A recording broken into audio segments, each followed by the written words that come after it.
Okay, Red Leaf Retrocast. Rickee only got you for a short little time here. It's a new episode. I'll do the plugs later alone. You're on a busy schedule. I've had just a crazy weekend. Yeah, same. Mine was nuts. Wild for the past week. Yeah. Well, did you bowl a perfect game over the weekend? No, but you did. Congratulations. Holy cow. That was so exciting when I saw that. I sure did. And then bowling tournament later in the weekend, got second place, so very successful. Boston Seafood Show on Monday, ate a ton of good fish. Like, you have no idea.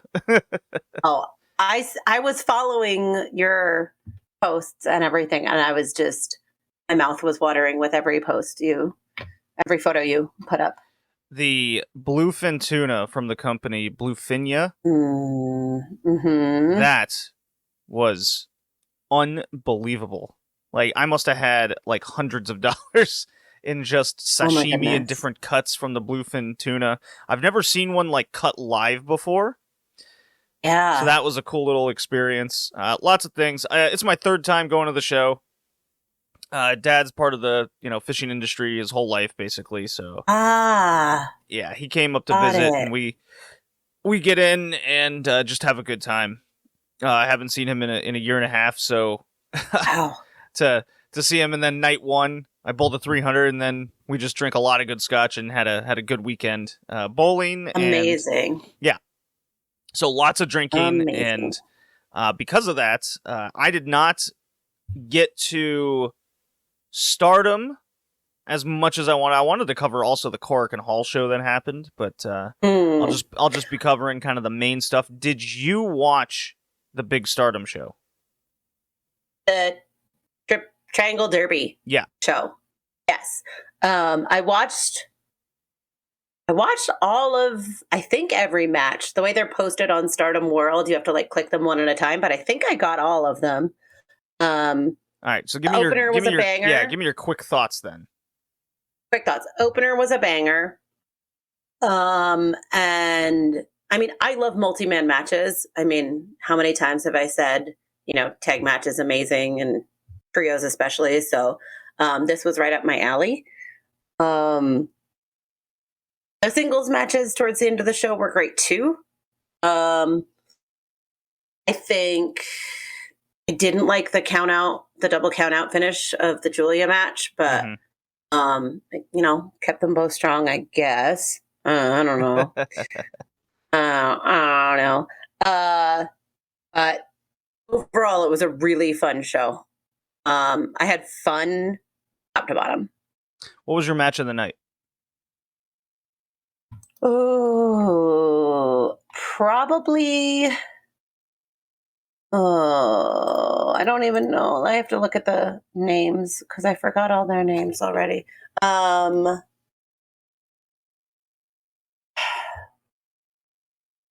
of the singles matches stood out to me. Was it Hazuki going for the title against Saya Kamitani? Was there a title? Or was it Starlight Kid against Azumi? Oh, I did really like that one. Okay, there it is. All right. I did really like that one. Yeah,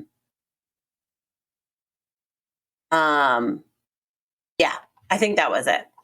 Okay. I think that's the first time I've seen Azumi on like a big stage like this. I think maybe I've seen like snips previously. Sure. But yeah, I really enjoyed it. All right, so I'll give my full thoughts over that show in detail later with the whole breakdown in the Joshi section of the podcast. Let's not waste any more time. Like I said, I'll do the plug later. I'm gonna hit this drop. I think it has to be MJF's little music here. Yep, I think so. And we'll get right into AEW Revolution along with some Fallout talk. As we go down each match, okay. We know a little bit coming out of it and some details. So here we go.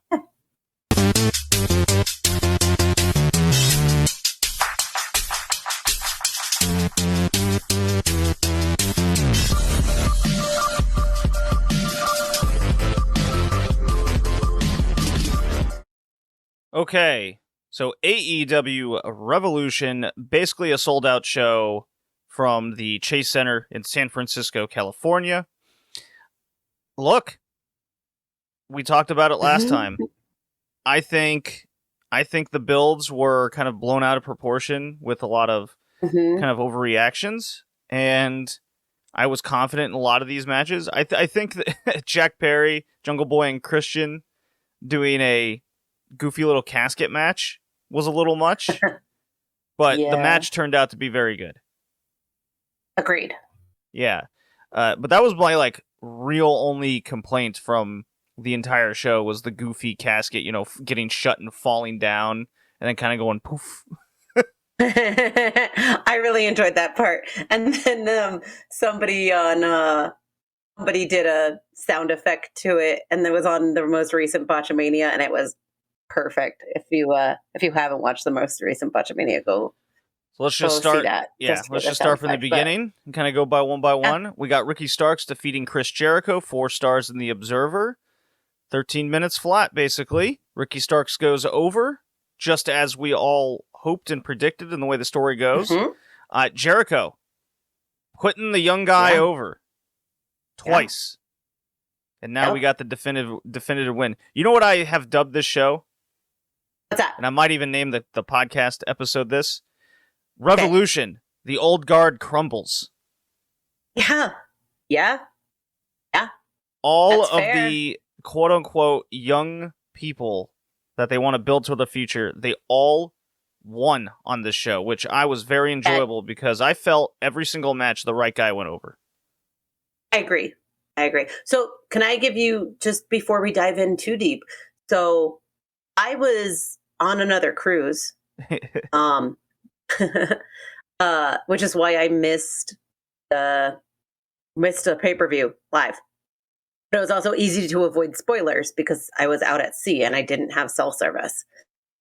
The first message that I got when I had cell service on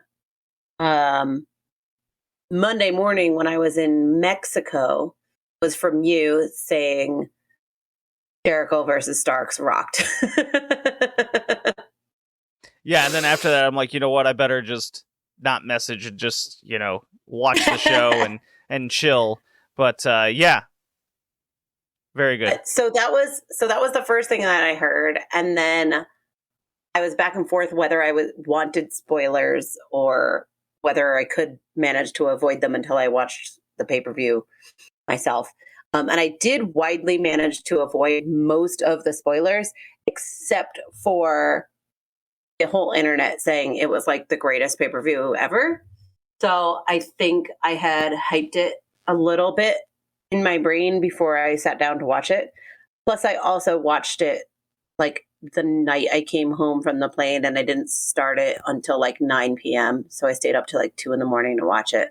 So it was a very different viewing experience than most pay-per-views. So I'm just putting an asterisk on all of the comments that I have for this pay-per-view, a little caveat, if you will. No, you just consume them whichever way you feel, or however way it fits your schedule. Like I don't watch any like Stardom pay-per-views live because I'm not staying up till 5 in the morning to watch them because I know I won't enjoy them as much because I'm dead tired and on death's door of sleep. So that's how that goes. All right, Jack Perry defeats Christian Cage just under 15 minutes. Final burial match. Apparently is what they called it. That's stupid. Also 4 stars in the Observer. Christian Cage in a turtleneck, like street fight outfit, like killed me. That was really funny. He's just straight villain. Beatnik. My prediction is because MJF needs a challenger. There's a little spoiler there, but I think it's going to be one Jack Perry here.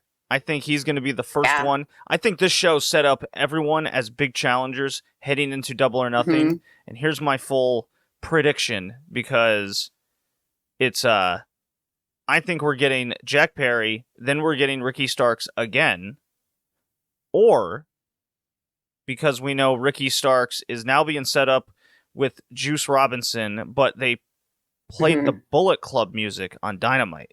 Yes. So that is a good way. I'm really into that because that's a good way for Ricky Starks to stay busy. He doesn't need to go straight back into a program with MJF when MJF has set up a bunch of people to face now, where all they have to do is have Ricky Starks feud with Bullet Club or some variation. Sure. And that kind of pops me. I think that's a good use of a lot of talent within AEW they could use or outside. I think that could keep Ricky Starks busy through for months. So I really like that move. As long as he stays on my TV, absolutely. What about Wardlow? We'll get to him later. Because that's a different. I'm just saying as a potential challenger for MJF. Yeah, we'll get to that potentially later. I think ultimately it's going to be Hangman Page versus MJF at Double or Nothing, and all these other people that won and got set up, they'll be the in betweens. That makes sense. I can see that. Yeah, so I that could be only 4 matches or 3 for MJF up to Double or Nothing. I know that sounds kind of strange to say, but they've really done a good job. AEW and Tony Khan's way of booking, at least in this sense, making MJF's just wrestling an attraction in of itself. And that was kind of something that MJF said in his promos right out of the gate when he won the title. And I think that's held very much true. House of Black wins the Trios titles over the Elite, Kenny Omega and the Young Bucks. 18 minutes. I thought this was phenomenal. It was my, believe it or not, 3rd favorite match on the show. That's where it ranked. And I know it was incredible. It's I need to look at my sheet here. It's a trademark. Yes. I think I have it now as my tag match of the year, multi-person match on my list. I'll have to double check that. But that's where that stands. And 3rd best on the show, which is an incredible feat on a show like this. And Meltzer went 4 3/4 on this match, so almost 5. Very high octane action. What do you think of House of Black winning over the Elite and the kind of match that they had? I think I predicted House of Black winning this match. I'm still not convinced it was the right move, but I was convinced that was the way they were going. It was fast. It was hard. People had been clamoring to finally see Buddy Matthews versus Kenny Omega. We got to see them one-on-one for a little bit. There were so many knee strikes. So many knee strikes in this match. And I'm not complaining about it. It was great. Oh my God, when the Bucks went for the Meltzer driver and Buddy Matthews just connects midway, there were multiple times where you thought it could viably be the finish, and then they just kept structuring it where they one up themselves in the near falls, and then the finish was excellent, getting to that point. Really enjoyed it, and I honestly, I do still like the fact that we're heading to Winnipeg, like that Dynamite show, and we're getting a trios match. Like something out of Dragongate. Yes. And I'll talk about Dragongate later. I'll save that for the Puro section. That'll make for this particular episode. But we're doing House of Black, Elite, and the JAS. So it's Jericho. It's Jericho, Guevara, and Daniel Garcia, right? I believe so, yes. Are those the 3? It could be. Yes. I don't think it's 2.0, but either way. I think that's a rockin' match that they've made for Winnipeg. It gets all the Winnipeg stars on the show. It's a big title match. I saw a lot of people, and myself included, were like, I think that'd be a good chance to do Kenny Omega, Chris Jericho again as a big main event. And but then I saw this and I go, okay, I like that too. That's really good. Big time singles match. We've seen it before in a couple of instances. Even outside AEW. So I'm like, okay, this is a new match. No problem. AEW Women's 3-Way. We weren't really crazy about this at all. Meltzer went 3 stars. I thought the match was, like, fine. 10 minutes. Mm-hmm. Did a little outside brawling. I thought Ruby Soho looked terrible in this match. Yeah. This was this carry job by Jamie Hayter was incredible. Everything was set up where Ruby and Saraya would do as little as possible, where then Jamie Hayter would throw people around, clothesline them, set up the near falls. Like, it was all on Jamie Hayter to be in the right place at the right time, while Saraya and Ruby Soho might as well have been like a broom just sitting there. The right person won. They set up the turn for Ruby to join the little WWE team. Not too crazy about how this all went about. We spoke about that over the last couple episodes. Very, very worried about like where we're going with this women's division on both ends. I'm incredibly concerned. Yep, concern. I'm concerned with the possible outside talent that they're bringing in. The rumors are. Oh, what's up? Did you see the Bellas rebranded themselves today? Yeah, I'm terrified because me too.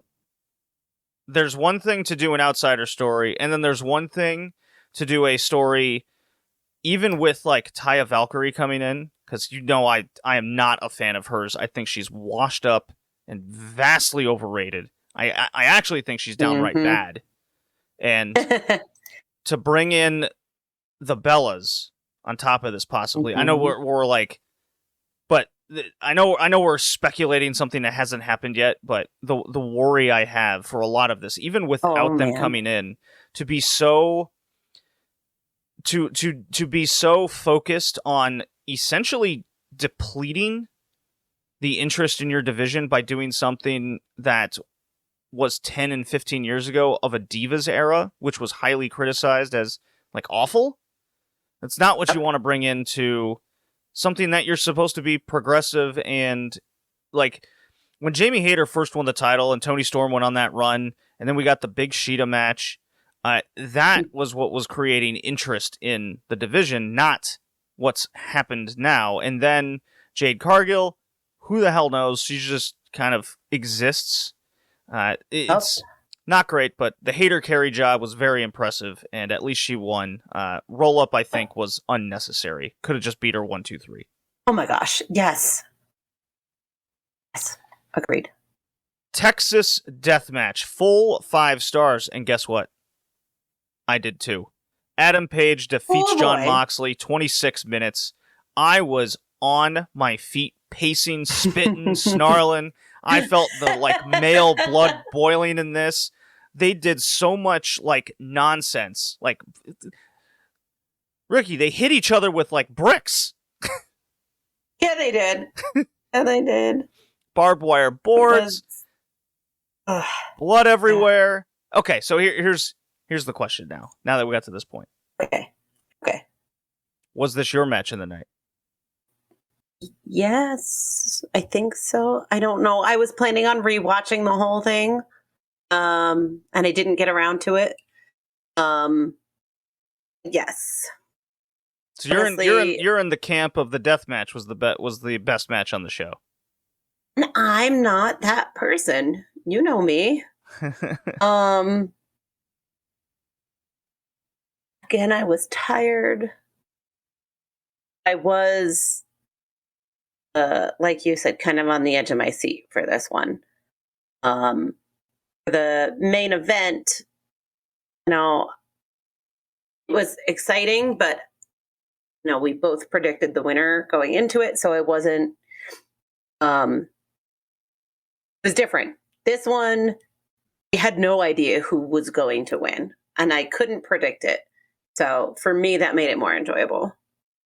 I thought it was just a lot of different factors that really got me into the match. I thought the story built between the two was superior. I thought the match in its escalation was also superior. We saw a lot of things that I can't say I've ever seen before. I heard this on a number of different podcasts I was listening to, and it was, this is what a deathmatch looks like when it's done by professionals. Yes. You know? And the finish is what like sealed everything home for me, where Paige got the chain and dumped Moxley over the rope and hung him, the Hangman, true to his name, just like his past. And this gives Adam Page finally a strong character. Adam Page still has, his friends, and they're gonna face each other in Dynamite, a trios match. Dark Order, Super Smash Bros. Against Moxley, Claudio, and I think it's Yuta, which is a great match to kind of follow this up on. I do have concerns. Okay. And about one Big Dave kind of said it best, and it really got me thinking. AEW doesn't do a good enough job selling the stories. Those are his words. And when I thought about that and heard that, and then while I was watching Dynamite, I'm like, yes, that's kind of like a weird problem AEW has in its presentation. It's because I'm watching WCW Nitro, and I went through anything you watch with the Fed. Yeah. Always, it's so emphasized on like what the main event was, what are your main players doing next, and fuck, you put on a match like this, sell the shit out of it. Like Moxley should have been out there on Dynamite.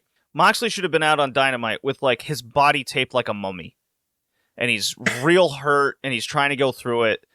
Sell the injuries, and then you can have the commentary just going through the match. Oh my God, do you remember that part? Oh, the match was so good. Buy this on pay-per-view. It was like you get bombarded with that, with how wrestling used to be presented. And that's what was missing on the follow-up. Adam Page in a backstage segment just going, yeah, well, it was a hard match and he's got a black eye. It's like, oh, okay, that's fine, but not enough. Like, my God, show like screenshots in black and white, make it seem like some old Western. Like, there's so many ideas you could do to follow up with That's a really good point. That's a really good point. Aside from the intro to Dynamite that had video clips of the pay-per-view, which I thought was really great. Aside from that, I thought the follow-up Dynamite was largely forgettable. Yeah. So that was my main thing, and the same thing kind of went along hand in hand with the main event, where why isn't the first, like, honestly, I think this sounds cliche, but with a match like that, or this death match, MJF or Adam Page should have been the first one out on the show, maybe even both, and they're just talking about how grueling a fight they were, and then that could also tease like where you're eventually heading. You don't have to like, them just being in the ring at the same time, or even all four guys, and you get Danielson instead of a backstage promo going, I'm beat up, I gotta go rest. That kind of stuff. There is a time and place for kind of groups of guys to be in the ring, or just one guy, something. I really think they missed something with MJF not being on the show on Wednesday. Yes. Or you know what? Great. You know what was good? The scrum presser in post with MJF, and he's like eating a pickle and putting over the pickle, and he's going nuts. He's yelling at like Brian Alvarez and the media, and he's like, I'm the best. Like, show little clips from that. And you know what? Show the clip of him. I'll skip to this. Show the clip of him throwing the tequila on the kid. Yes. Okay, the kid didn't. You're lucky the kid didn't sue. The family didn't sue you. If they're not going to do that and they signed everything, now take advantage of it. Right. So because I was, had no cell phone, I missed all of the fallout from the pay-per-view. I missed the presser. I didn't get a chance to go back and watch it because I was catching up on everything. And then I also missed all of the heat he got about the drink spilling, and only heard about it, through the grapevine, I guess. So that was upsetting. Or you know what? That I missed it, not that it happened. I missed it.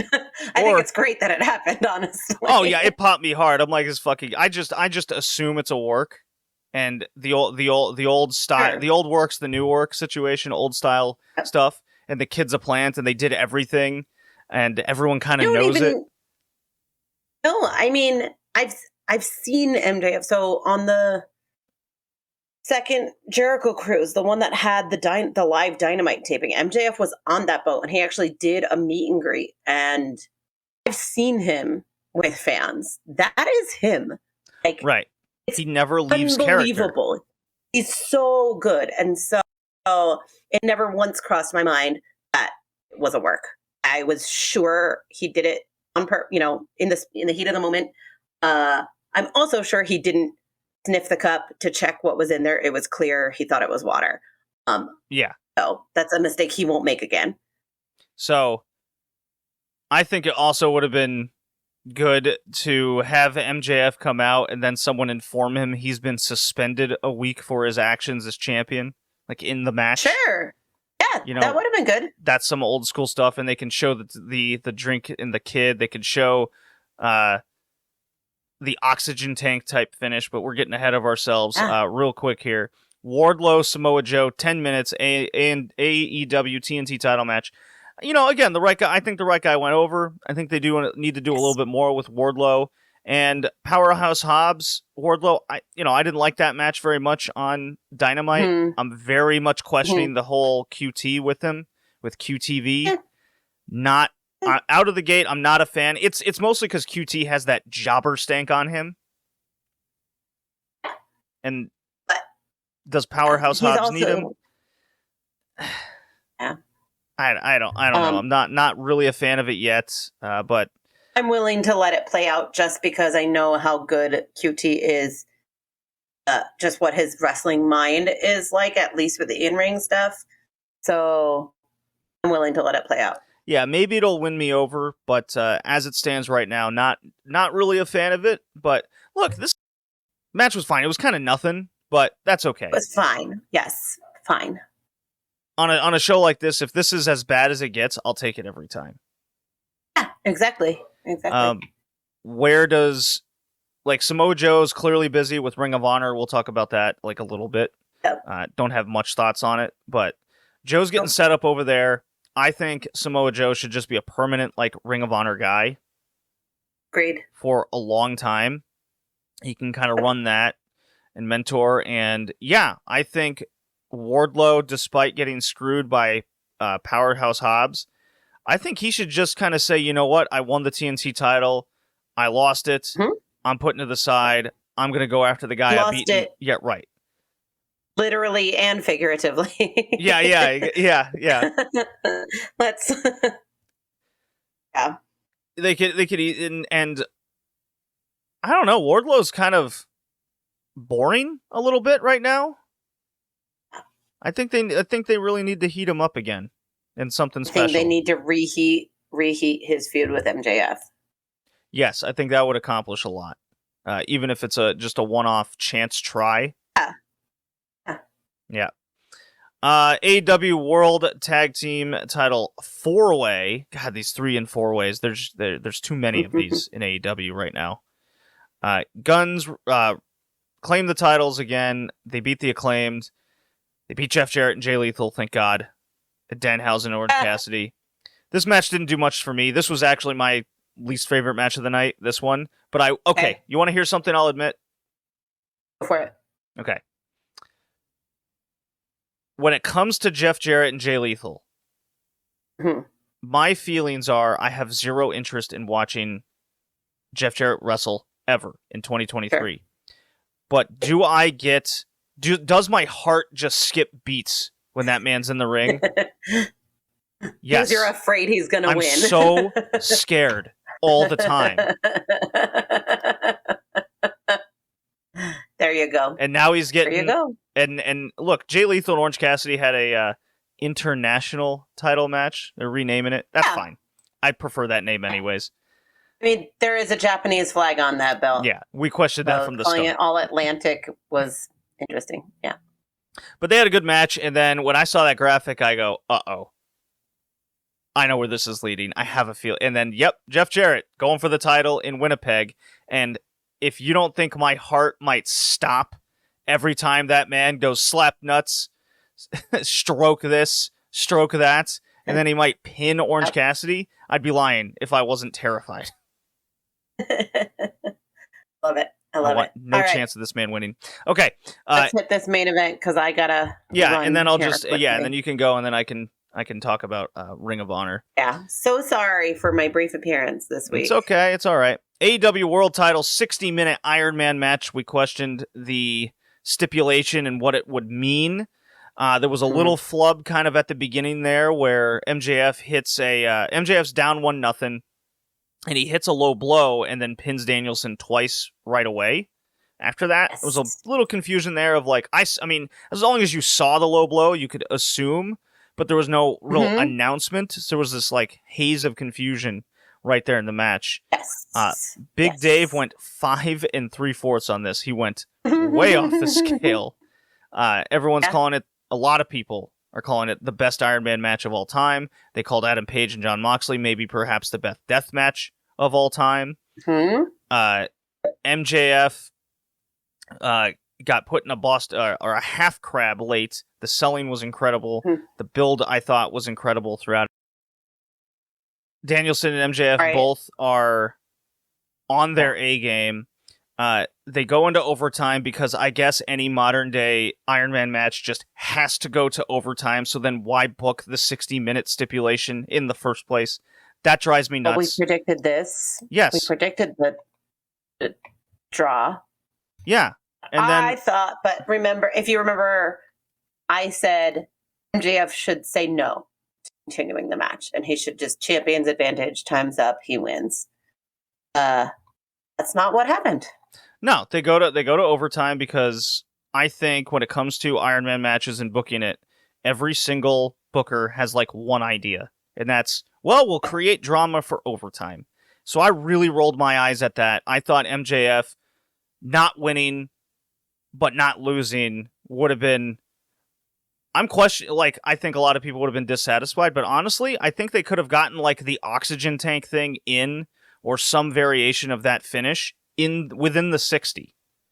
And that's how MJF was able to submit Danielson clean, by the way, with the arm that's been worked over for months in his little trial series.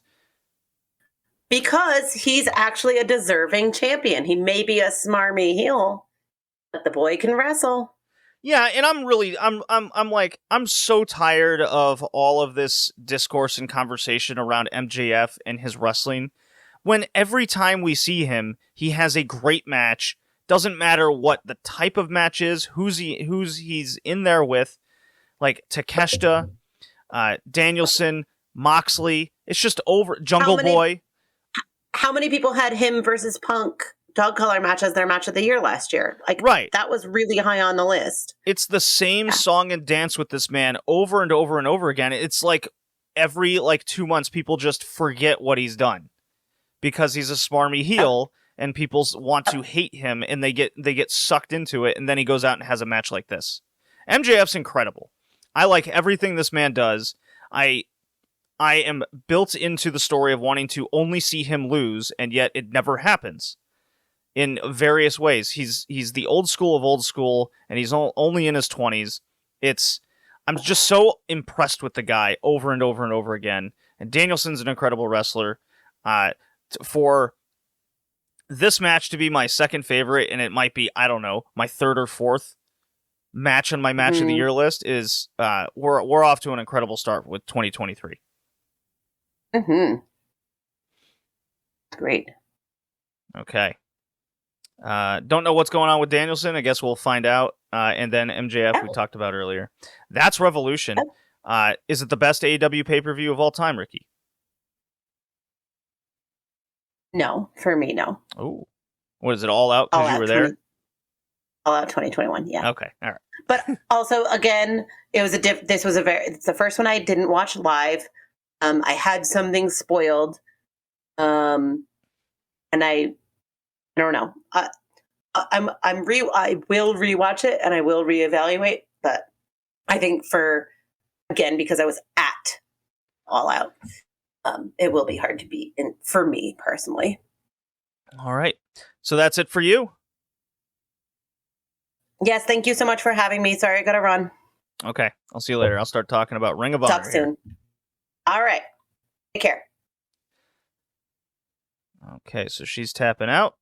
I'm going to disconnect from the Discord here while we're talking. Okay, so Ring of Honor has had a couple tapings here. It's on Honor Club. I've seen both shows out to date.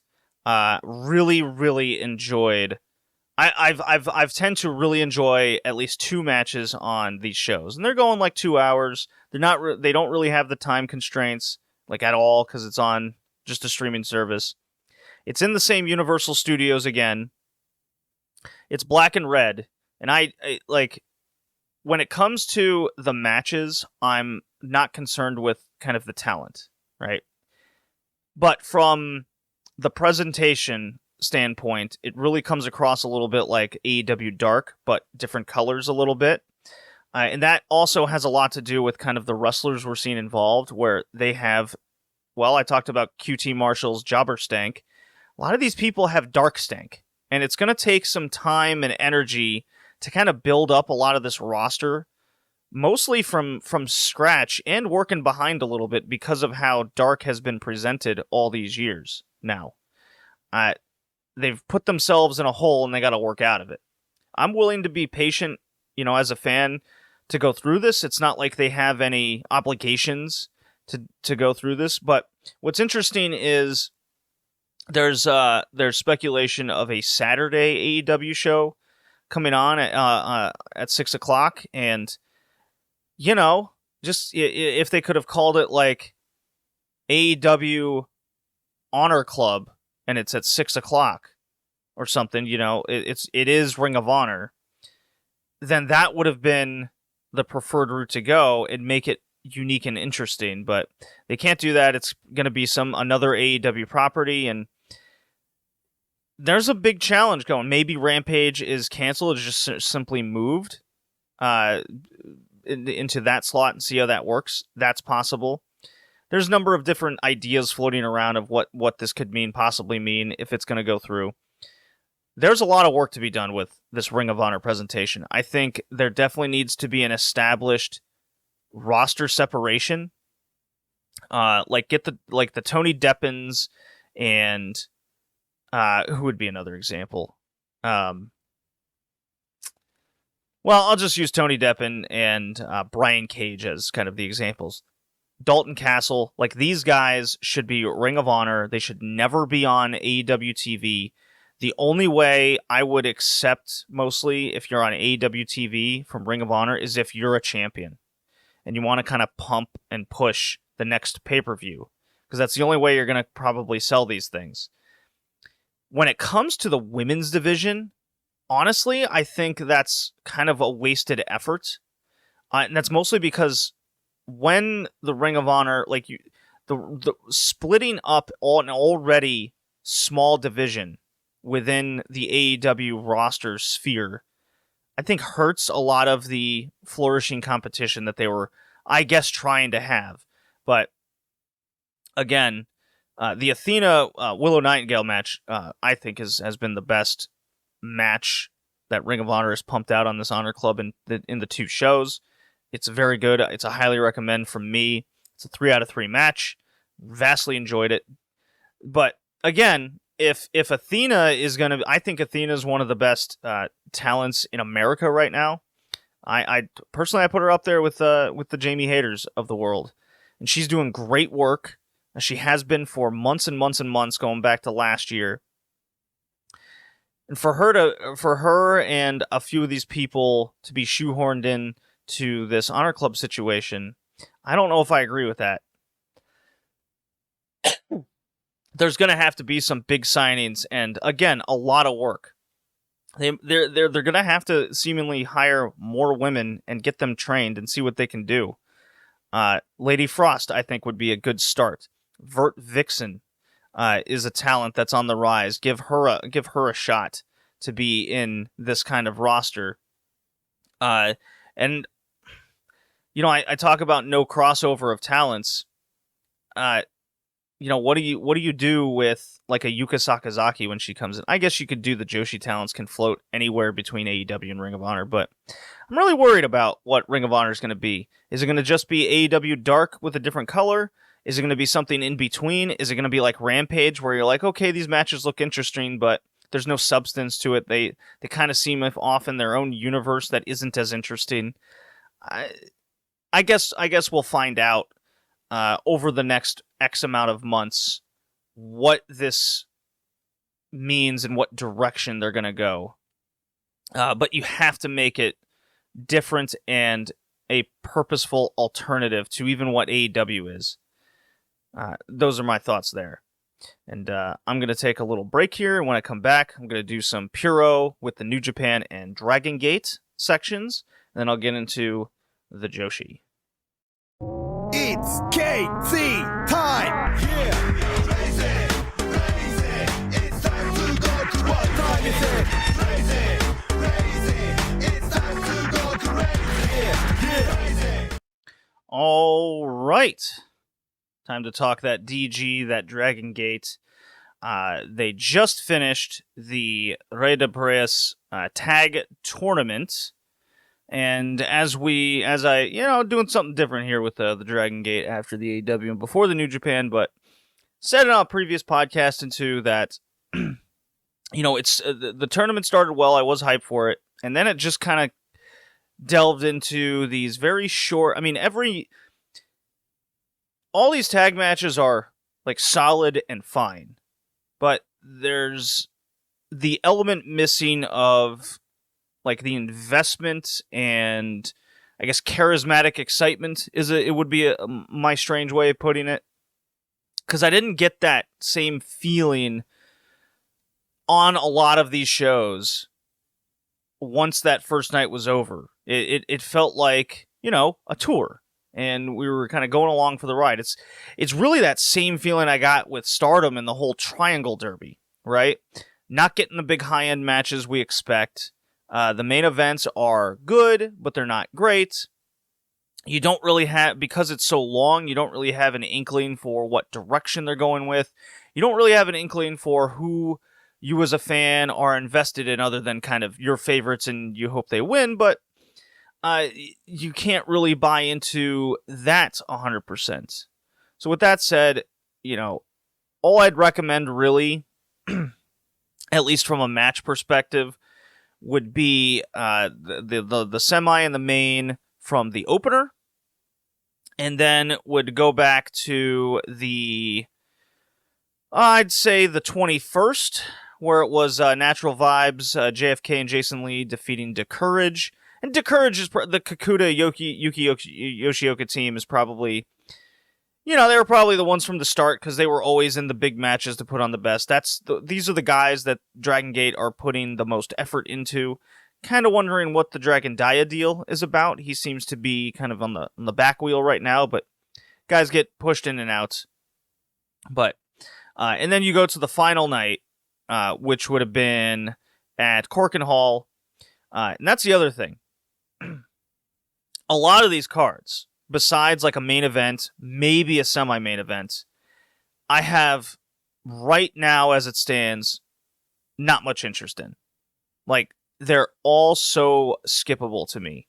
Yes, it's kind of exciting rookies that might turn into something, and you'll see them lose in job over the veterans over a long period of time, and eventually they'll win. Okay, there is a journey aspect to that, and you enjoy the ride. However, by the time we get there, I feel that this promotion needs a lot of this new blood like now rather than later, because it doesn't seem like the Naruki Dois are going to be around much longer. The Yoshinos are already out. BB Hulk is still there. Soji Yamato. There are guys there that could put younger guys over, and they did stories with that already over the last couple of years. You got SB Kento not in this promotion right now. He's on excursion doing whatever.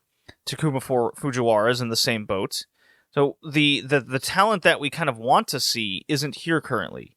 So these cards, I think, are suffering from like too much rookie and not enough like story of seeing guys kind of go up and down the card. Benkei kind of seems like the only guy that's fluctuating it out. KZ is like an afterthought. It's just a weird feeling around this promotion.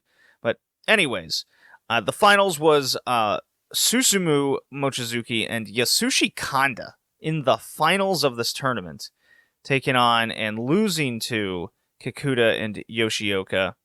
I went 2 out of 3 here. It was just under. It's just really hard to get into Yasushi Kanda in 2023. And boy, there was a lot of them on this March 2nd, 4th, 5th weekend here, where it's a lot of him. And there's also with Dragongate a lot of old indie stank on it right now. And I guess stank is the word of the podcast this time. But these guys just, they're not exciting anymore, and you know they're not being pushed, so your investment, or at least my investment, is really struggling through a lot of that. What is the role of Susumu Mochizuki right now? Is it just putting on good matches like he always does? Or is it helping put guys over? Well, does he have the credibility in 2023 where you get a lot out of a guy like him putting someone over? I think there's also a lack of storytelling right now in Dragongate. That really, I think, hurts a lot of even the dialogue. And I mentioned this before too. You look on like obviously sites like Cage Match and whatnot. They've never had the largest indication of Dragongate popularity, but if I go through a number of like Discords or talk groups, it's really kind of the same small core group of people that talk about Dragongate on a regular. And I guess what I'm saying is there just isn't a lot of interest from the outside for other people to watch Dragongate. When I listen to the few Dragongate podcasts out there, it's, yes, they enjoy the product, but, get that a lot with DDT. Well, clearly something's missing if they're putting on these quote-unquote good shows and having great main events. What is the separation? What is the factor to get people to, at least internationally in like our dorky groups like this, to really talk and watch these promotions right now? Dragongate still interests me from the kind of different standpoint. I'm going to talk about a couple matches here that do have my hopes for something to develop in 2023, but there's a main event here that I was so not into, and that's kind of where a lot of my eyebrow raising with Dragongate kind of lies right now.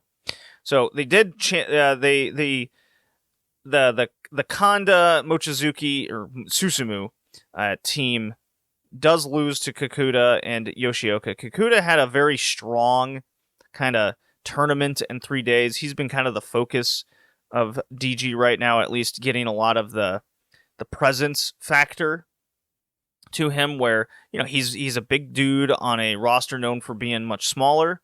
He's hitting a lot of simple moves with impact. I just don't find him that interesting, and I don't think I'm alone with kind of going up and down this Dragongate roster of like, who's the guy you're gonna latch onto. I didn't really get that with Yuki Yoshioka, despite him consistently putting on good matches. I get it with more guys like, I don't want to harp on guys of the past, but like I really latched onto a guy like KZ, right? They built him up, leader of a group. He's still kind of there. And it was a slow burn to get him to the top. Okay, he didn't win the title. Fine. What's he doing now? Well, okay, he's defending the Twin Gates on Champion Gate, I think it was day 2.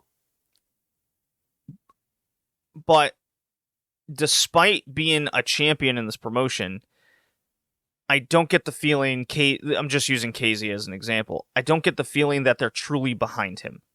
And Shimizu, with his constant comedy gimmick over the years, where's the serious like wrestling player that's going to break out? A lot of these guys are stagnating kind of where they're at and just spinning their wheels.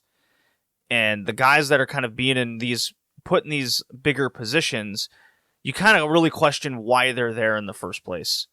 Okay, so on day one of Champions Gate, there was Minorita losing the Bravegate title to Jason Lee. I think this was a good move. Minorita, yeah, he's really tiny. I get it. They do a little gimmick around him. The Jason Lee getting the Bravegate, I think, is a step in the good direction. With him, there's been a lot of support around Jason Lee. Do we see him as a main player? I don't think so. This is a good spot to see what he can do. I'm just not confident in the Dragongate booking right now that they're going to capitalize and keep his momentum and keep his fire, that us as fans will truly latch on to Jason Lee and his matches going forward.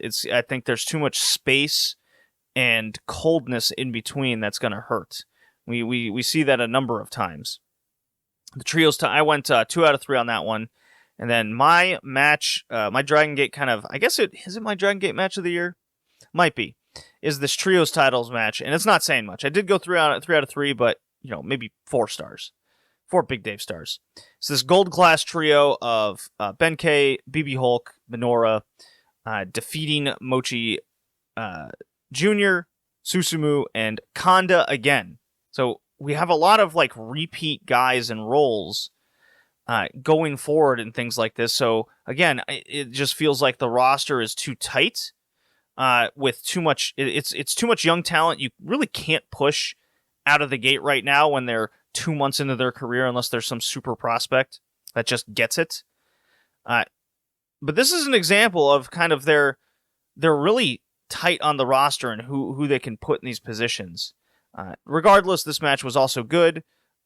Kanda, again, he's very much atomic drop, rake the eyes, does a little drop kick, and he's this one move, old broken down indie dude, while Susumu is the strong wrestler. Mochi Jr., he's still learning. He's breaking out in this role, which is good for him. So if there's someone on this roster that I can say they're booking well right now and they're keeping them hot and you can see them learning and getting stronger up the card, it's Mochizuki Jr. I think they're doing a great job with him in particular. So there's some positivity there.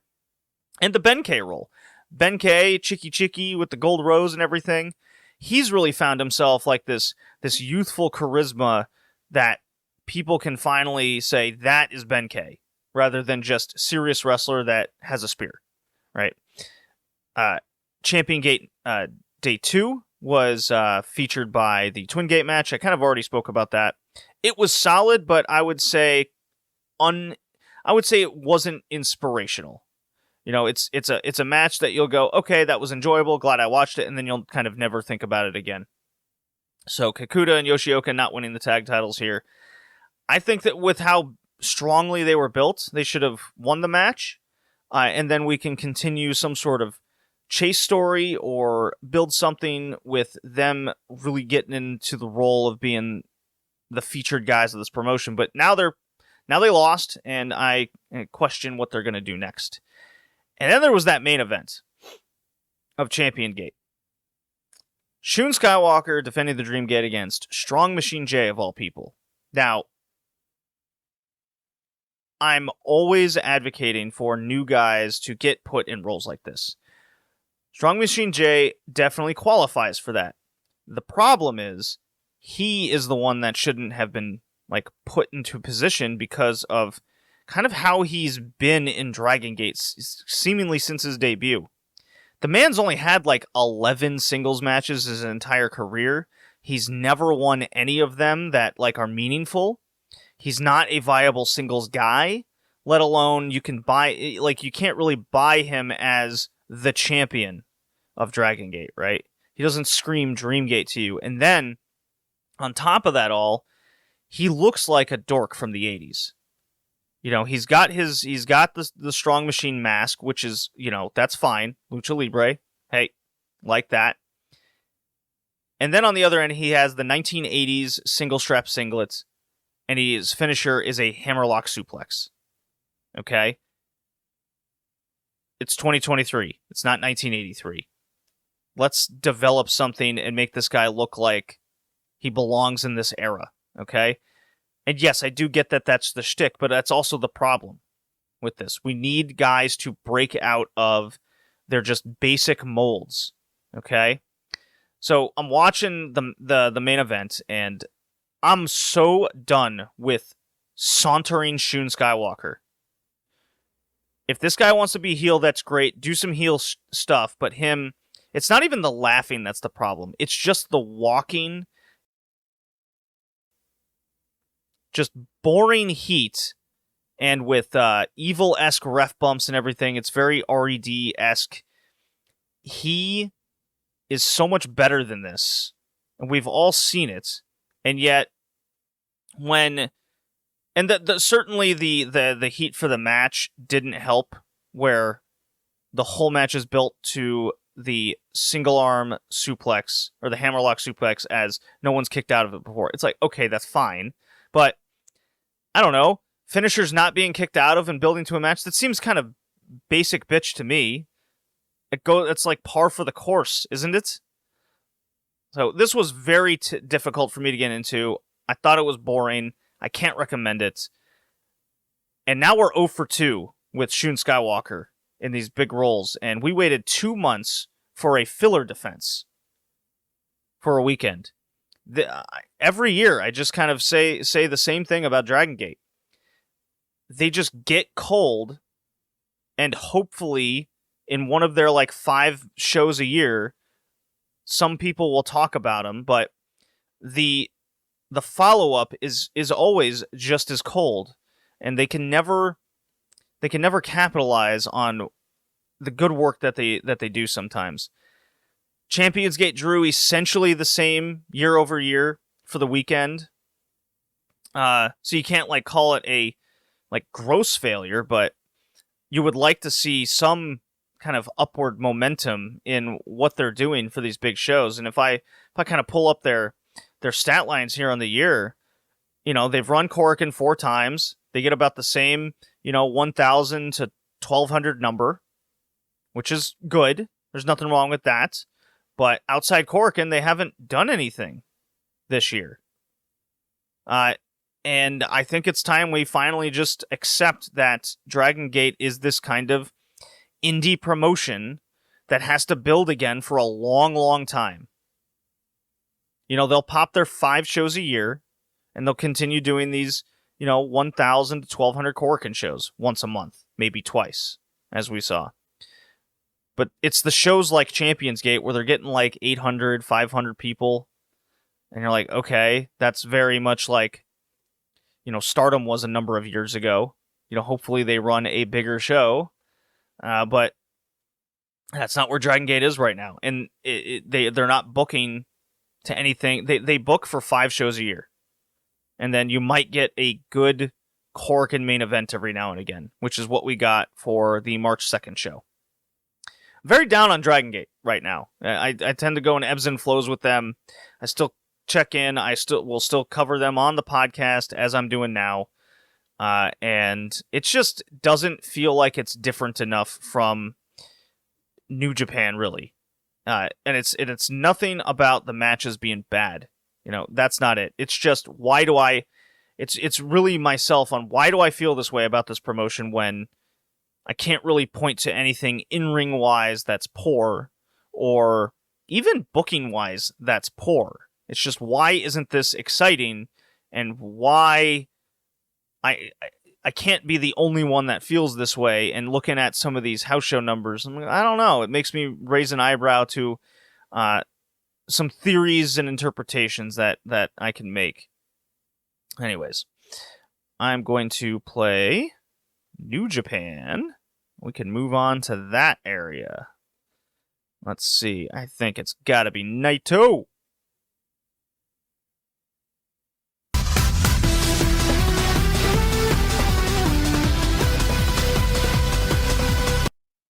Okay, so a little 18-minute Dragongate segment there, which is kind of cool. I was going to mark that down for 18 minutes. Okay, so I'll talk about CMLL in the Fantasticamania after I go just race through my kind of New Japan Cup thoughts of what's happening here.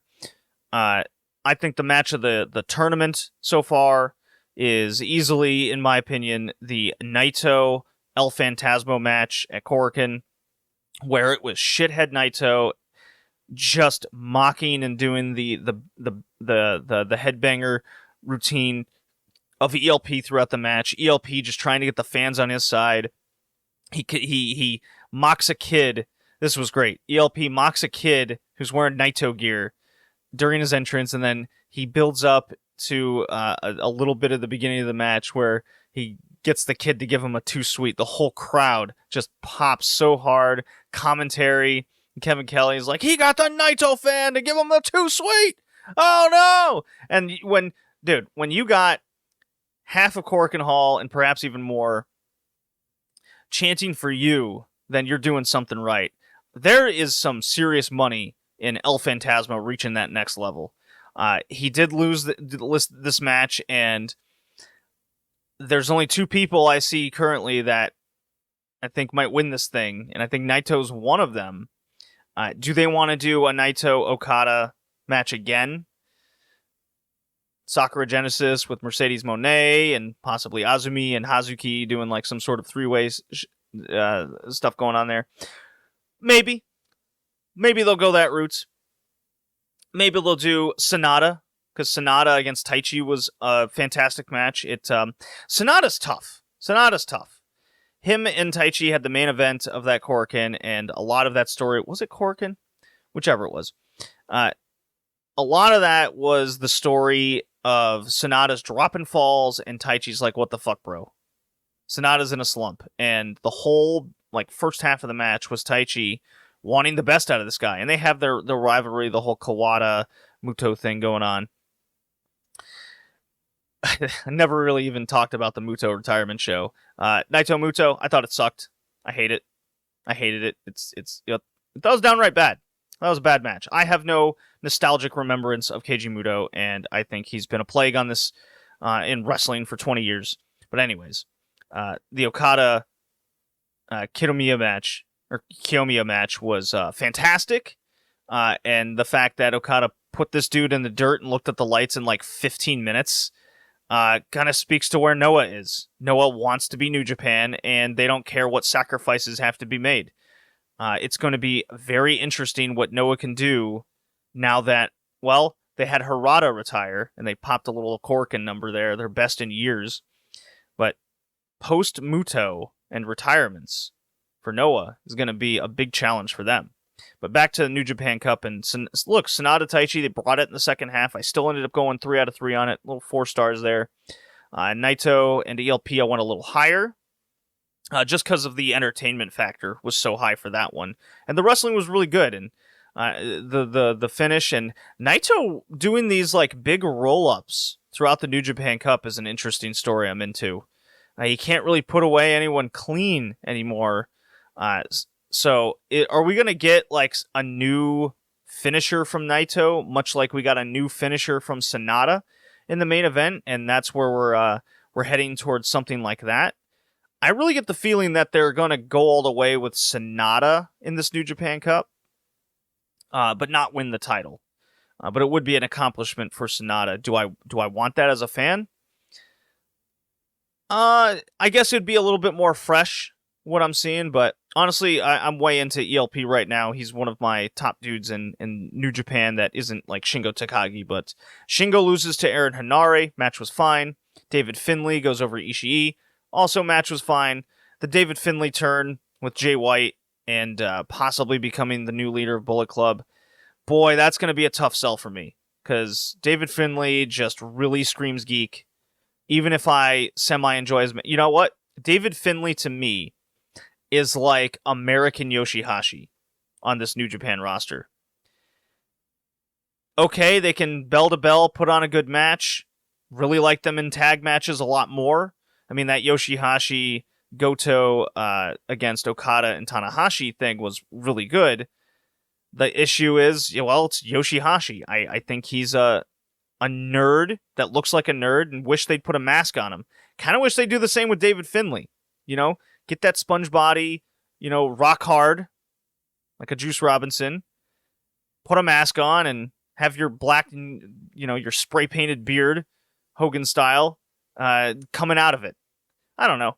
It's a tough sell for me. Can they do it? Can Gedo kind of bring me back with his Da Blacksmith? Maybe.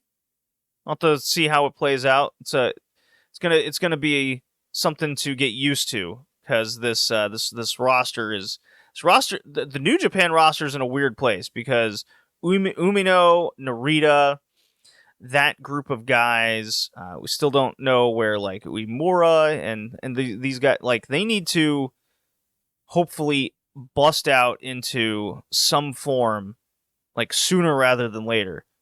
It's like the opposite problem that Dragongate has, where all their rookies are clearly really good in ring, but they lack the charisma sector, while in New Japan, I think the in-ring standard is so much higher. That's going to take, like, will it take a miracle of some degree for them to get to that point where now it's like, okay, this is the quality bar that you have to meet as a New Japan talent. I think that's a lot harder. It's a lot harder to meet. Other New Japan Cup thoughts. Let's see. I mentioned Shingo losing, which is kind of disappointing. I don't really like the Aaron Hanare factor. Evil's atrocious. I see the cage match ratings, and I'm like, the no evil policy just continues to roll on there. Then, I think that kind of covers it, actually. Will Ospreay, he's Will Ospreay. I mean, it's a broken record. The guy's great. He can have a great match with anybody. Hurt his shoulder, though, so I'm a little worried about that. Maybe it's a work, maybe it's not, but being told it's reported as not. We'll see what happens with Will Ospreay going forward. Okay, now you know what? I gotta play the CMLL, because that's where it's important. Here we go.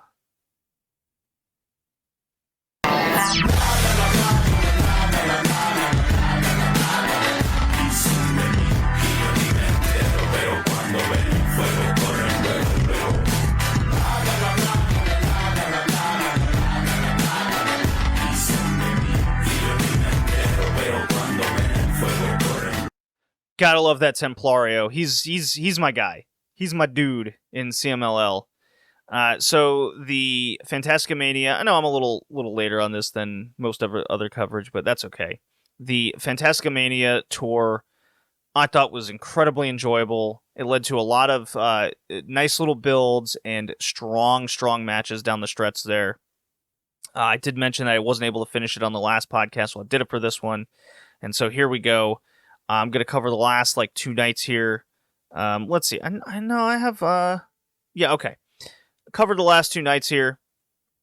And the 27th, or actually the 26th, had this Desperado Mystico Soberano Jr. against Dookie, Hechicero, and Templario trios match. I went 2 out of 3. Then that was good in the sense that it built up kind of the Hechicero Soberano type aspect there, and it was cool seeing Despy kind of mix it in with that kind of roster of guys. I like seeing Despy in there with a lot of fresh talent. I got a message here. What's going on? Okay. Nothing to worry about there.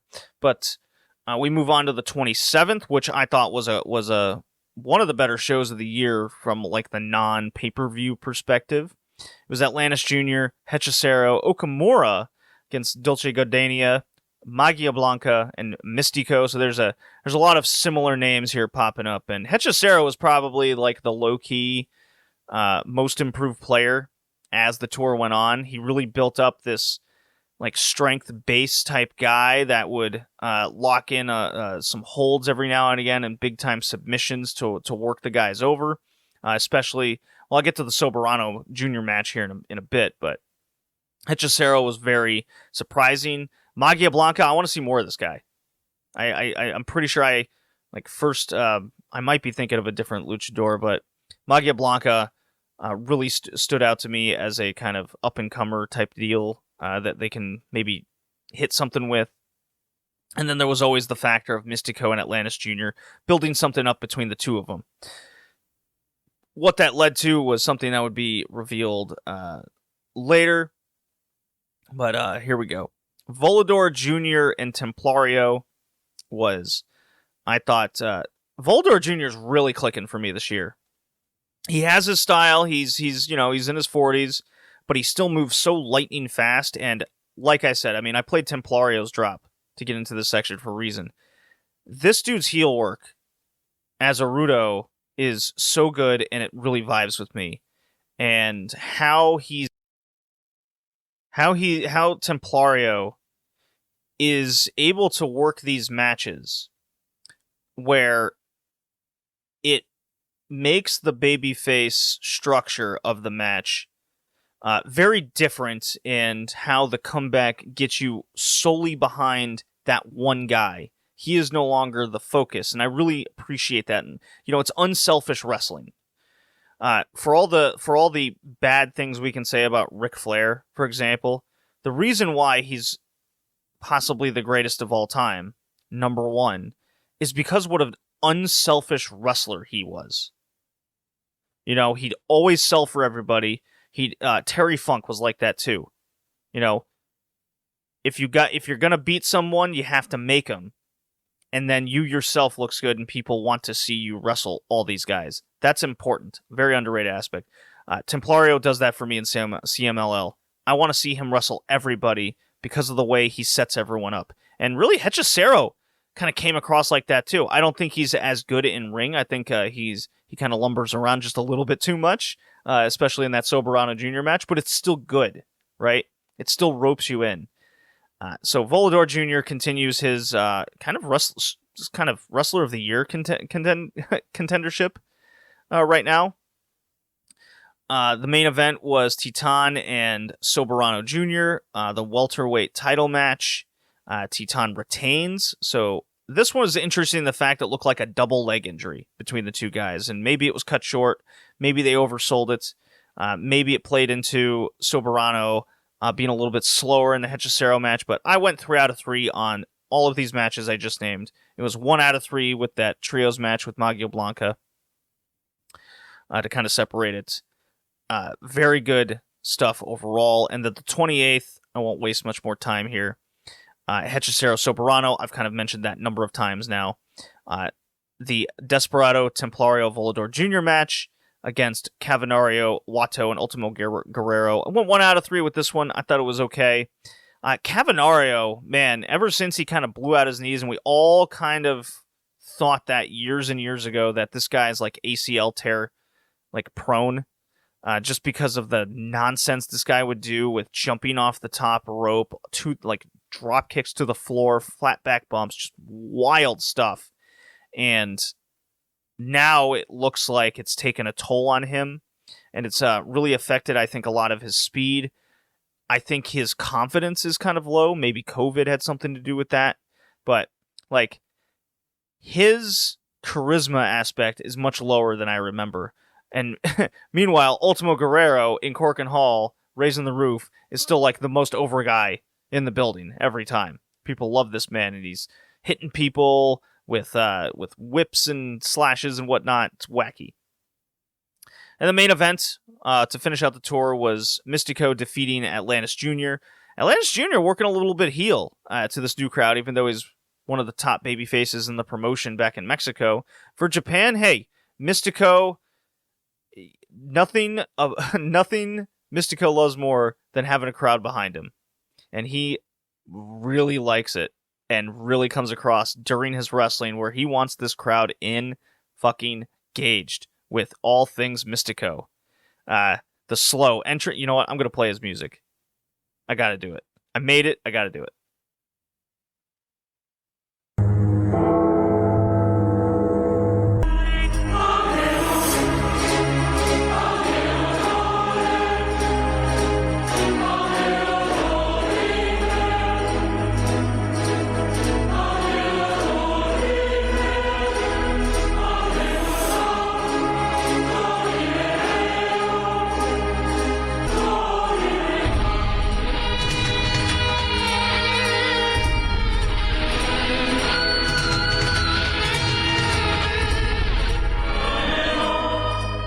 Okay, so I relished in all things Mystico there as the music was playing.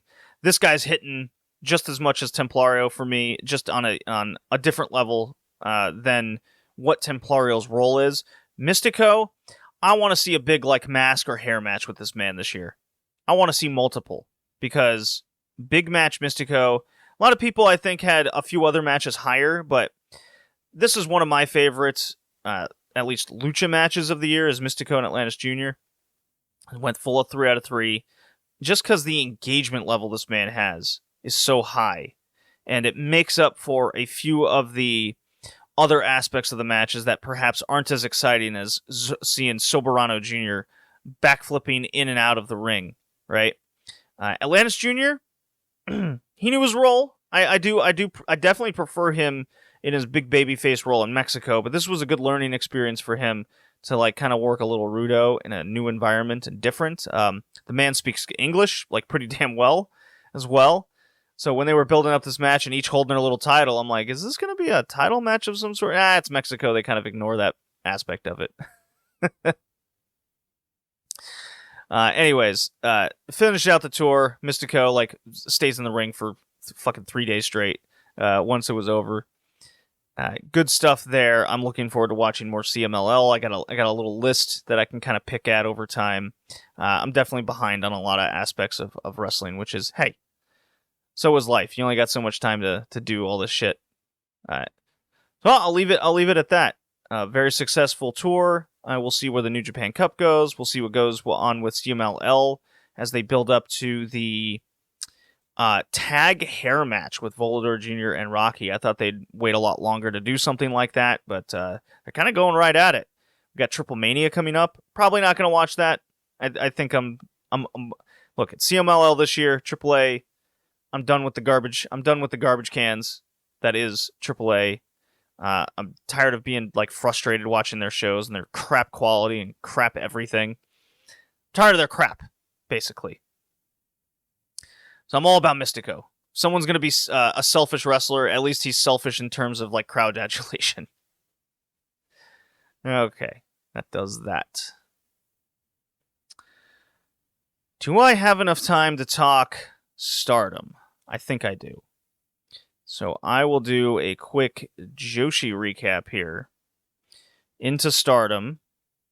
And we'll kind of get hit for more. You know what?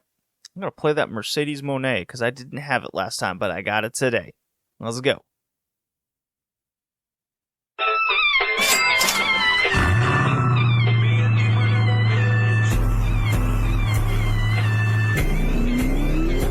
Money.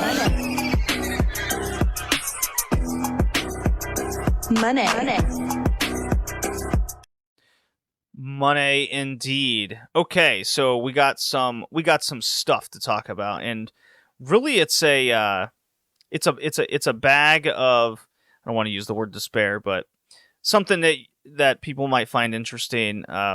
Look, I'll just kind of go run down these promotions like one at a time here. So Oz Academy gets another attendance of over 300, another show.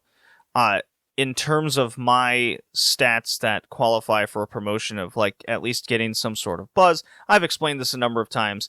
It's any show over 300 in attendance. And the tendency, one of the tendencies behind that number I probably never mentioned is when a promotion starts kind of running like a Shikiba first ring and they're not able to kind of break 150, or they think the number's embarrassing, which is generally under 300 for a show that they hoped would get to a certain degree, they won't announce it. And for Seedling to be running like Shinjuku Face and First Ring, and they're kind of joining the fray of not announcing attendances, that's not a good sign. Okay? Ice Ribbon, surprisingly, has had no shows break 300 this year. Wave just had their second. 355 for the Shida Iger match. Gammy and her booking is an atrocity.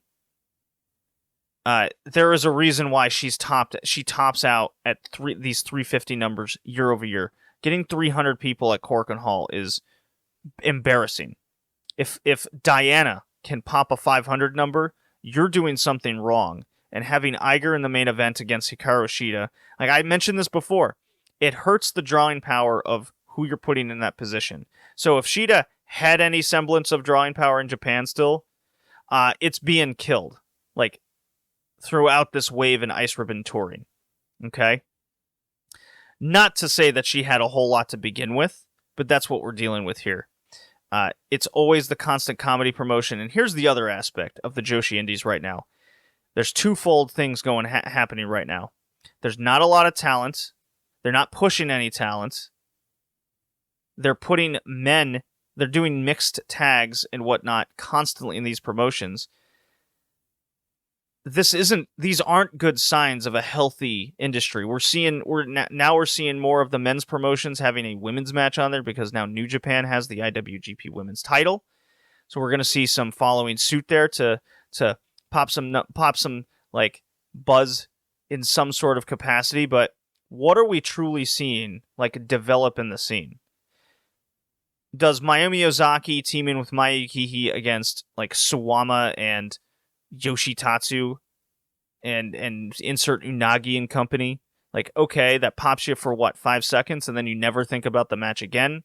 Who did that help? Well, it helped out, I guess, All Japan for a single match on a card in front of like 300 people. Fine. Whatever. But that doesn't make any stars. For Oz Academy to be popping a 301 and then, their 3 shows in February, like, they're the number 3 promotion right now. And they are a produce show promotion, if that makes any sense. I guess the terminology would not. But they're the ones doing the upper end houses at 300. And that's really sad.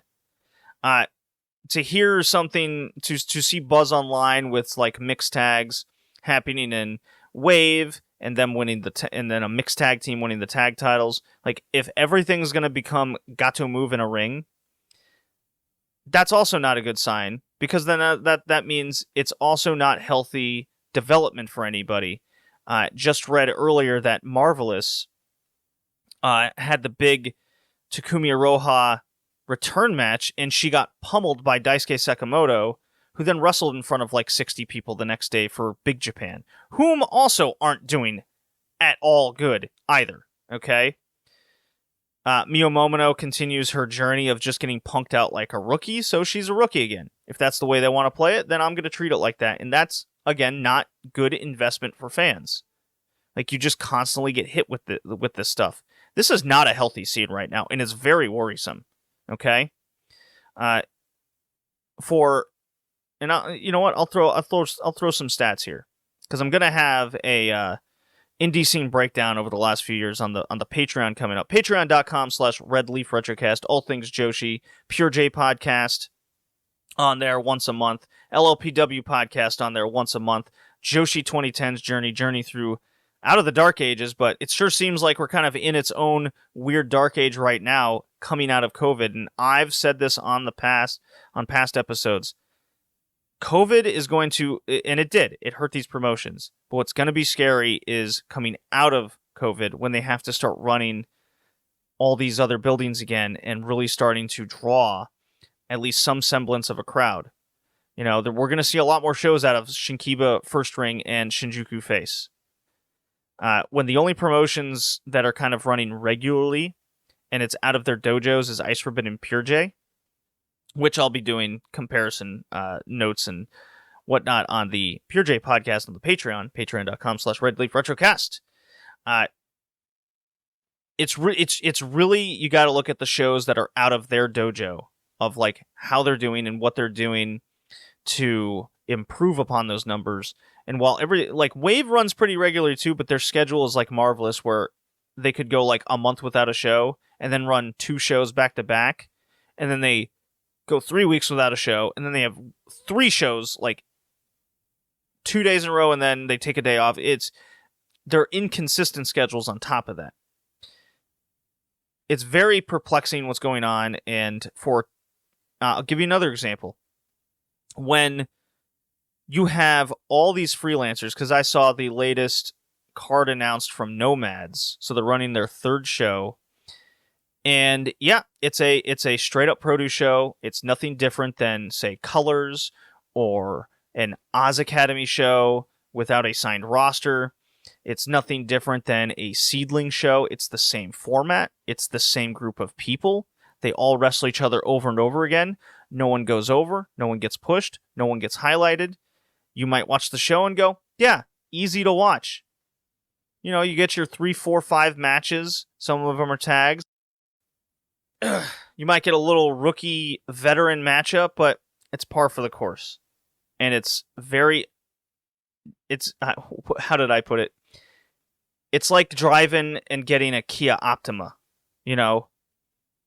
Okay, it'll get you to your destination, but you're not going to be bragging to your girlfriend about it. Oh man, my drive down 95 in my Kia Optima, so smooth, wasn't it? Okay, well, your radio is 10 years old, and your airbags are off half the time. Weird comparison, but that's how I feel right now with a lot of this. It's frustrating as a fan too, because there's so much talent out there, and we're at a point where I'm critiquing and seeing talent regress. And Miyuki Takase is like top of that fucking list right now. I used to think she's one of the best main eventers in the entire scene a number of years ago, and her being kind of upper echelon jobber like a Mika Iwata, like it's very hard to start rooting for these people. And like when the best that you can hope for is a glass ceiling in a mid-card role in matches with other rookies or mid-carders, it's frustrating. I hope you can hear that in my voice. But I've enjoyed Pure J, but I'm gonna have a lot to say over Pure J because there's been a couple good matches, okay, throughout the scene this year. Just wish like there needs to be a third viable promotion, and there could be two if TJPW operated in a different way than they do, because they don't really sign anybody. They have their rookies. They have their own way of doing things. They're very separatist to what's going on, and yet they're the ones that have this idea of the international market when they have trouble with the domestic. This TJPW Grand Princess show, I'm saying it. I think they'll beat their attendance from last year. I do. I think they'll do that. I don't have the number in front of me. Well, yeah, I do. Hold on. That's not important to the opinion I'm trying to make here. I think TJPW will do their best number to date at the Grand Princess show coming up. Okay? I do believe that. Regardless of result in the main event. Okay? Regardless of results in the mid and upper card of who goes over. I think this is the peak for TJPW. I think this is it. Their roster has hit a peak stale point. It really feels like that right now. And when you look on the horizon of Miyu Yamashita going on tour in America for a number of months, and that leaves behind a part-time Yuka, more or less, with how her AEW dates work, and a lot of this international talent coming in and out, and Ryu Mizunami continuing to just beat up the roster with no upward momentum of any kind. It's not indicative of reigniting something to draw real numbers. You don't really get that feeling or prospect of like a Mizuki run that's going to pop 1,400 at Korakuen Hall. Don't really get that feeling. Could they come back on January 4th, 2024, Mizuki in the main event, just throwing someone out there, and they get 1,200 people? I guess for TJPW, that's okay. They got 1,100 this year. That would be kind of right on line. Could they possibly do a sellout of 1,500? Sure, that's possible. But for shows and operations like Grand Princess and Wrestle Princess, getting up to 2,000, I just don't see it with this promotion. So I think this is the peak. I think that's where we're heading, regardless of results.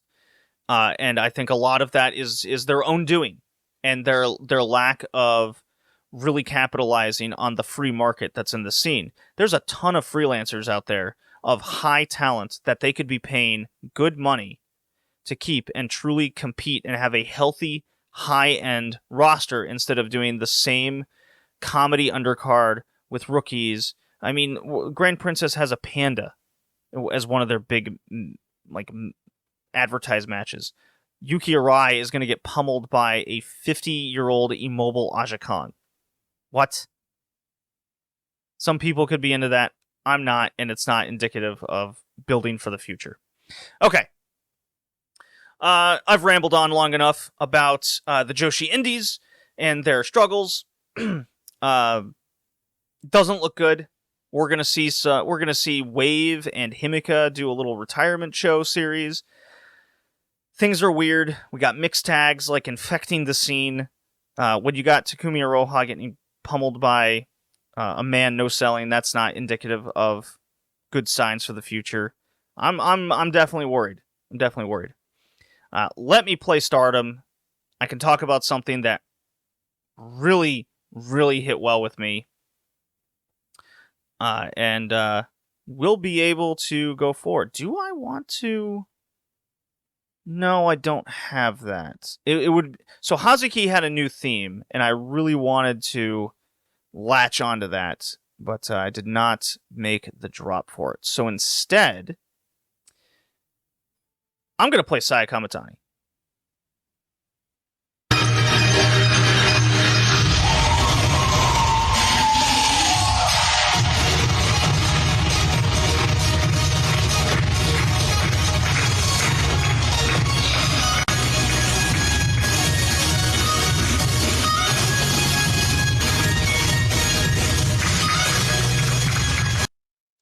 Okay, so Stardom Triangle Derby, the finals, March 4th, Yoyogi National Gym, attendance, 1919. Very good attendance, I will say. I won't go into a heavy negative critique to it. I think the the year-over-year number was very strong for what they were pulling a year ago. Let's see, Yoyogi from last year, I think it was 1,100, okay? And then if you compare to something around their second big pay-per-view, or was this their third? This was their third. Fourth. They did Aichi, Osaka, Yoyogi, and Yokohama Budokan. Okay. Well, they beat Supreme Fight, which got 1832. Their Korakuen numbers are up and down depending on... They could get 800, they could get 1,200. You know, I think it depends on when they run and what the competition is, but they're pretty consistent there, considering Korakuen Hall and Stardom is kind of a midpoint on their journey to bigger shows. My overall thoughts over the tour of Triangle Derby, I kind of mentioned this earlier, is I think it was a learning experience, and if they want to do this again, they're going to have to change up the format, because 3 months of, 2 months and like a week of doing all these touring shows with all these trios matches up and down the card, it got exhausting. You know, it's very samey. Everything hit like the same kind of ceiling that wasn't really buzzworthy to talk about. It really nerfed a lot of the storytelling that they were able to do to try to hype up more matches. So if there was a format change that I think is desperately needed, is make this tournament shorter. You can still have, and by shorter I mean less Triangle Derby matches, maybe over even the same time period, but utilize cards differently where you have more single opportunities and tag matches, and maybe even 8-man tags that can bring a little variety there, and then you can concentrate on building matches. Because there's a reason why the highest heat and anticipated built match of this entire Triangle Derby show was the Saya Kamatani Hazuki match. It was built up in a tag of some sort where Hazuki pinned Saya Kamatani, cut the promo, and then on matches going into that, they were going at each other. And the crowd heavily got into it. I got into it. And it was very noticeable on the show. What was Julie and Maya Yukihi missing throughout their build? They cut an awkward promo, and then they tried to save it in the press conference, but they didn't really have a lot of interactions prior to that. That's the degree of what's missing from my takeaway of this Triangle Derby. I still have the same kind of opinion over the part-timers and freelancers that they continually bring in. If this is for a short-term Julia story, where you want her first reign to be address her enemies, and Tam Nakano has this legit possibility of winning such a match, then I will look at it differently. And that would leave a second reign for Julia open for something even bigger that she can concentrate on the roster proper. I think there needs to be more concentration on the roster proper. I feel like maybe they won't be doing that because of doing these wacky things with like Wave. Sari is now a free agent again. What is her role going to be? Maybe she won't have anything to do with Stardom at all. Which, honestly, if she's not signing, then honestly, I don't want to see her in here. Let her do her goofy little freelance run that I wouldn't be interested in because we've seen it before. Maybe she'll actually get pushed in a promotion. We get a couple good matches out of her a year. You know, we've played this song and dance before. I just went on a big diatribe over that prior. So let's get into this card. I can go through this pretty quick, actually. Skip the pre-show. So we got DDM Trios match, Club Venus, Maria May, Mina Shirakawa, and Waka. We're building up towards Yokohama of the New Blood Premium, which I'm super curious about of how it does, what they do to put over the new rookies. I think if they can make it like their version of NXT and build up matches where occasionally you bring in a quote-unquote Stardom main roster star, then there's value there. You're not going to draw the huge numbers that Stardom proper will get, but you won't be terrible either. If they can pull in kind of comparable 2018, 2019 Stardom numbers with these New Blood shows, I think there's a degree of success that's sustainable. I think that's possible. And if that's where you want to put the freelancers, I think that's a much better place for them. Okay? You can insert them in a trios match every now and again. You can insert them in a singles match to build up your rookies and get reps in. There's that. What's very much overblown is someone like Miyu Amasaki heading to a Diana ring for one show. That does so very little for development, and like the Joshi scene is already diverse enough of all this different talent, especially on the Stardom roster where so many of them came from different promotions in the first place. A one-time Diana shot doesn't do very much at all. So let's not go crazy here with things like that. I did forget to mention this. The other aspect of the Triangle Derby I think was a miss was too many of these matches came down to the low-end players finishing the matches and getting pinned. That's very house show-esque. You could have accomplished that the same without the Triangle Derby thing. When you saw that on repetition and booking, as a fan, it was very lazy, and when you don't see your stars or even the mid-carders having hot end stretches, there's going to be ceilings on those matches. So I thought the tour hurt from that aspect as well. With this aspect, it came down to, I believe it was Mai Sakurai and Waka, in which Mai Sakurai did the fucking flipping Bull Nakano leg drop and almost landed butt first on Waka's head.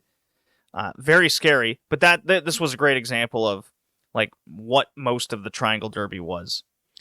Oedo Tai, 8-man tag, pin stars. Look, Fukigen Death, she wins another one. I don't understand at this point. It's 2023. She's a comedy character, and yet she still wins all these matches, and she's semi-protected in a weird way. Even throughout the scene, too. I think we need to get past this whole Fukigen Death thing. I'm kind of on my final rope with her, even though Yonayama's kind of one of the bright highlights of the last 15 years in the Joshi scene. God's Eye defeats Cosmic Angels. I thought this was solid. 11 minutes and 30 seconds. Ami and Mirai and Shuri defeat the Tam, Poi, and All Cap Saki team. I kind of speculated that Mirai and Ami would kind of come out. Actually, I think I said it was Mirai and Shuri that would kind of go for the Goddess titles, but we're going this new blood generation, Mirai and Ami Sourei, challenging the Nene team. I can't say I'm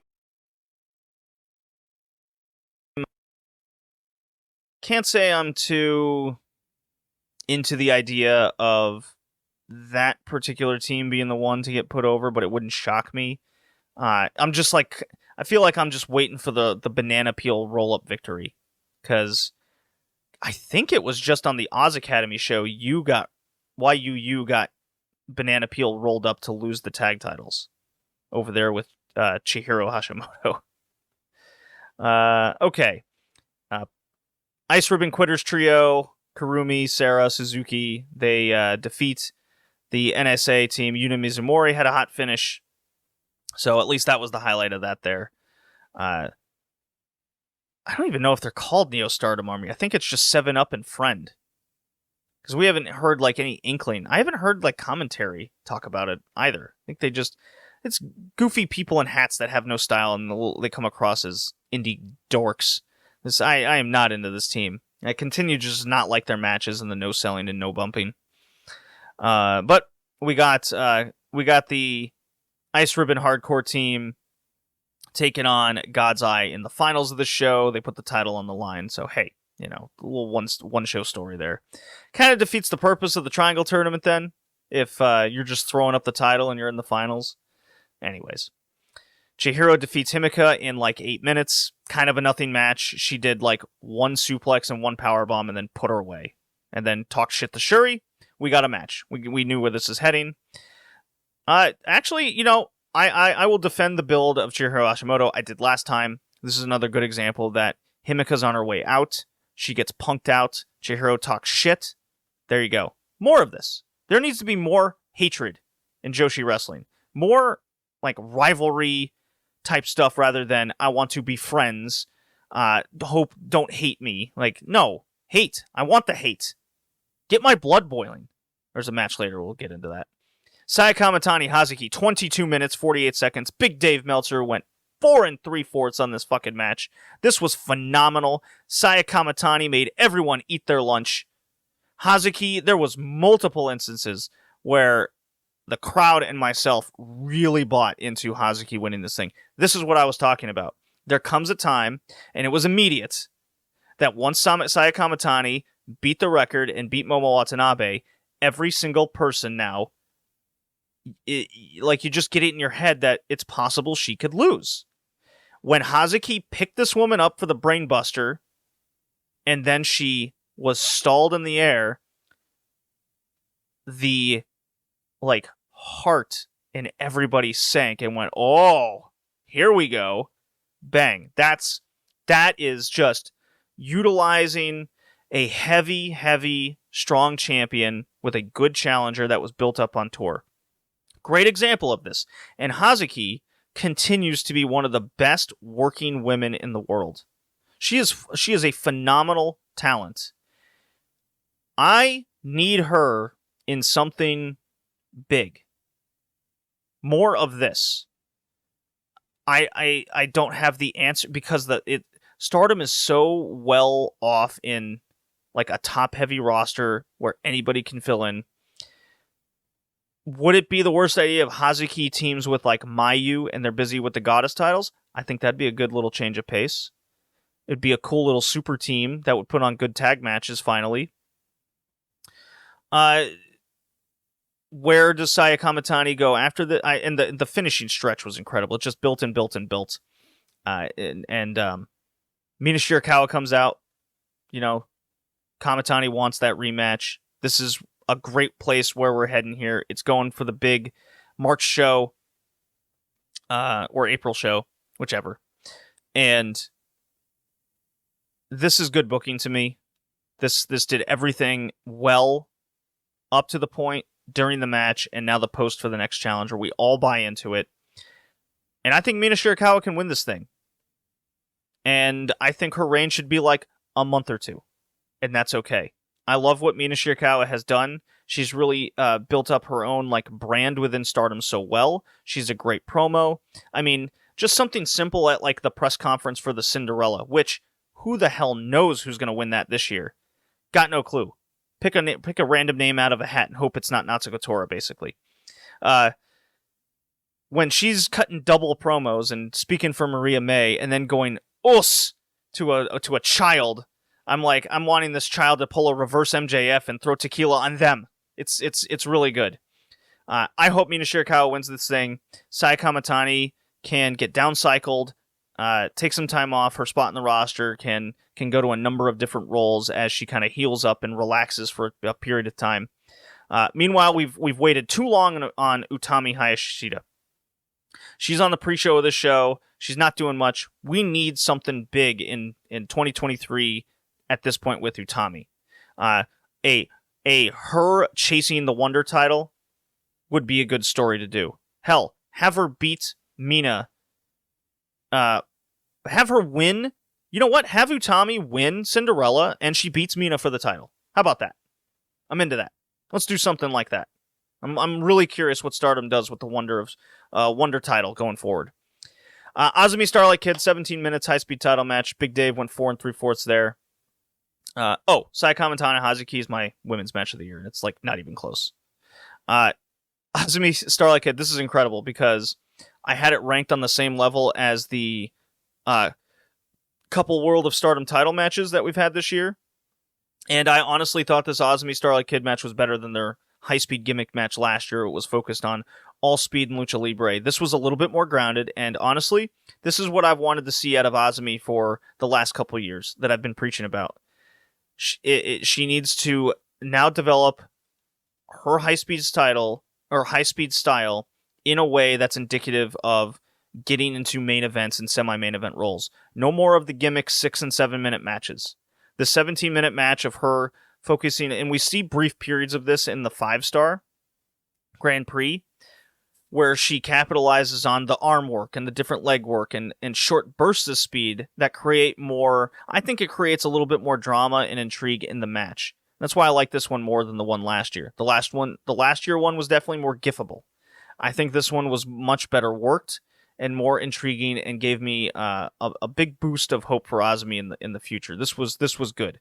And I do agree with SLK kind of losing here in this spot. We got the Saki Kashima match coming up. I think Azumi's getting 1-2-3'd in 5 minutes, and then she can move on perhaps into a higher role, and if that's the Goddess titles, if that's getting a Wonder or World title match out of her to see what she can do, I think there's a lot of value there in Azumi in those types of roles for the remainder of 2023. World of Stardom title, Julia Maiki, double countout, 18 minutes, did a couple table shots, ramp work.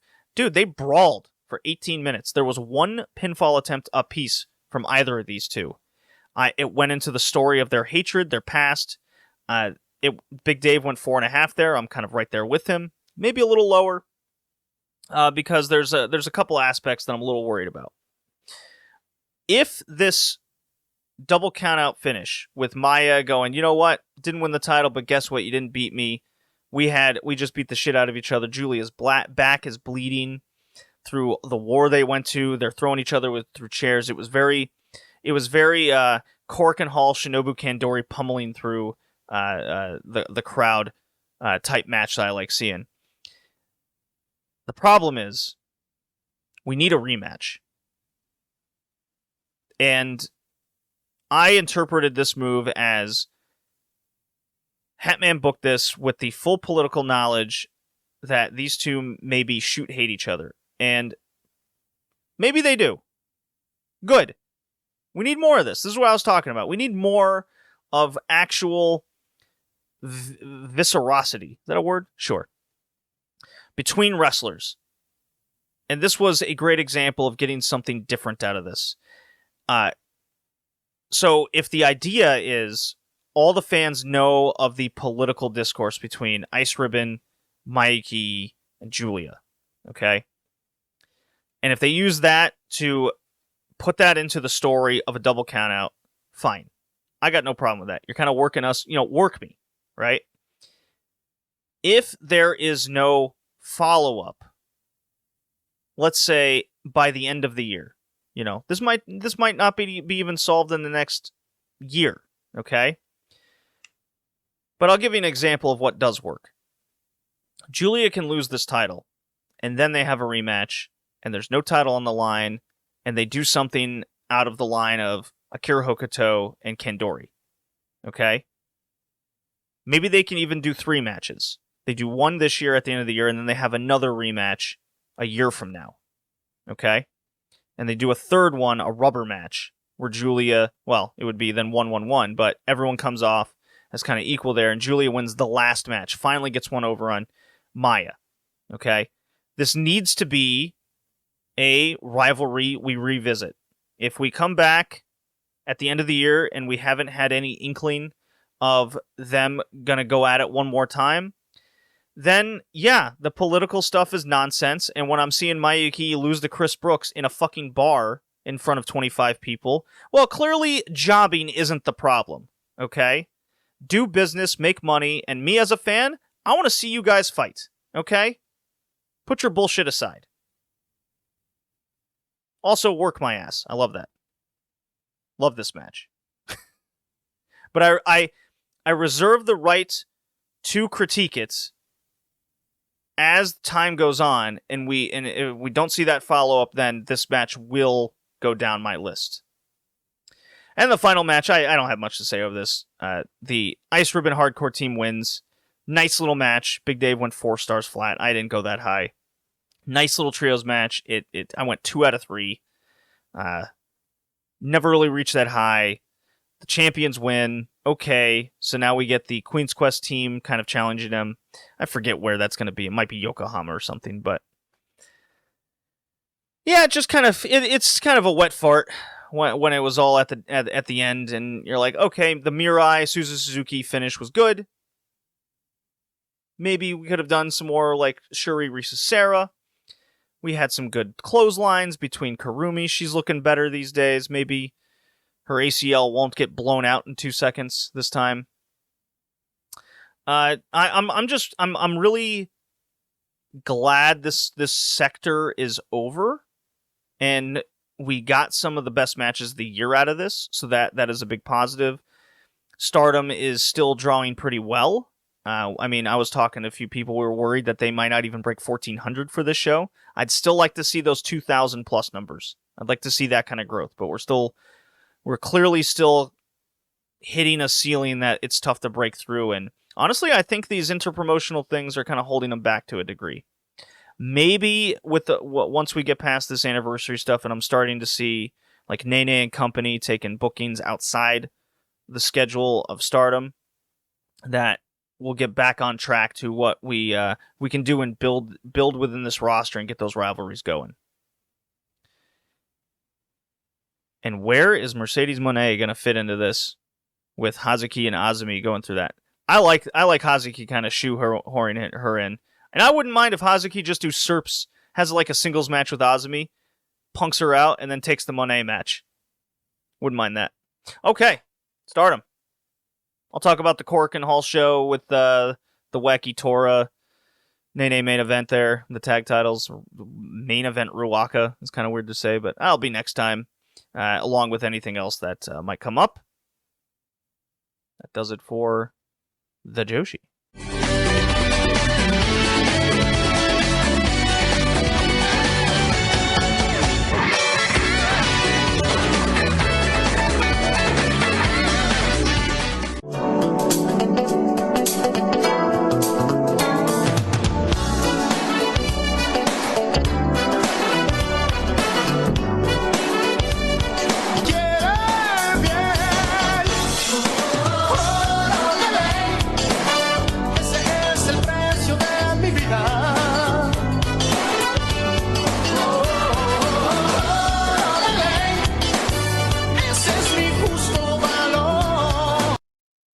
Episode 86 of the All Japan Women's Classics, the end of 1993. Oh, I had to crack a beer for that one. Tag League The Best Final from Cork and Hull, December 10th, 1993, coming off the heels of what was, in my opinion, the All Japan Women Show of the Year from St. Final Battle, not either of the Dream Slam shows, not the Castle Hall show, which took place at the end of summer. It was St. Final Battle, the rematch of Shinobu Kandori and Akira Hokuto, the rematch of Toyoda and Yamada against Kansai and Ozaki. What a 1-2 punch. And then a very underrated, under-the-radar match was that Aja Kong, a Megumi Kudo match with Jaguar Yokota on commentary. Just excellent wrestling overall in that show. Go back and listen to that one. It's an hour long over the whole show. I didn't 2 or 3 part it like I planned. It was just so amazing. I had to watch it all. And then that brings into this episode, which actually isn't covered in the classics. Because I did that all in one part, we're able to squeeze this in for Classic 86, that's what we're calling this Tag League Final show, which is a famous show for a very different reason than anything we've covered in 93. This is a show I personally had never seen before, but it lives in sort of infamy in Tape Trader fandom, because this is the famous show in which Dave Meltzer gave back-to-back tag matches 5-star ratings. Okay? So it's a very much smarky Tape Trader show that gained its fame strictly from Dave Meltzer and The Observer and the readers kind of going nuts of it. But it is famous for a number of different reasons in All Japan Women history, as in this is the Tag League Final, and it will be the official kind of ending of Akira Hokuto as a full-time wrestler, for all intents and purposes. They, as in All Japan Women and the Matsunagas, came out and directly say, following this show, and pretty much during it, that Akira Hokuto is retiring. And, again, the caveat is full-time wrestler. The kind of understanding at this point in time, and they do change their minds a number of times over the course of the next few weeks here, is she will have her retirement show in March, but they don't know exactly what the match is going to be yet. The rumors at the time, up until their January Cork and Hall show, which is on the January 3rd, 4th, or 5th, is Akira Hokuto wants to team with Shinobu Kandori for a big March retirement show. However, Akira Hokuto is married to a luchador over in Mexico. And during her time and stay there, she has been announced for numerous EMLL dates, the formerly known as for CMLL. So she's going to wrestle sporadically there. There is also rumors around this time that Bull Nakano and Alundra Blaze in the WWF are trying to recruit Akira Hokuto to come into the Federation and start a tag program, Medusa and Bull Nakano sort of teaming up against Akira Hokuto and supposedly the Jumping Bomb Angels, even though Yamazaki is retired and Tateno is signed to LLPW, in which they have just started up their company. So if the Jumping Bomb Angels are off the table, then Akira Hokuto is kind of the play to go around, and she has expressed interest in a tour of the United States at this time. So that's the plan. She's going to do a number of EMLL dates across 1994, culminating in a March retirement, possibly a tag match with Shinobu Kandori. That is the current plan as of December of 1993. As we know, Akira Hokuto will not retire in March. She will have a match at the Tokyo Dome, which is making the rounds and making the news. We went over that a bit in the last episode.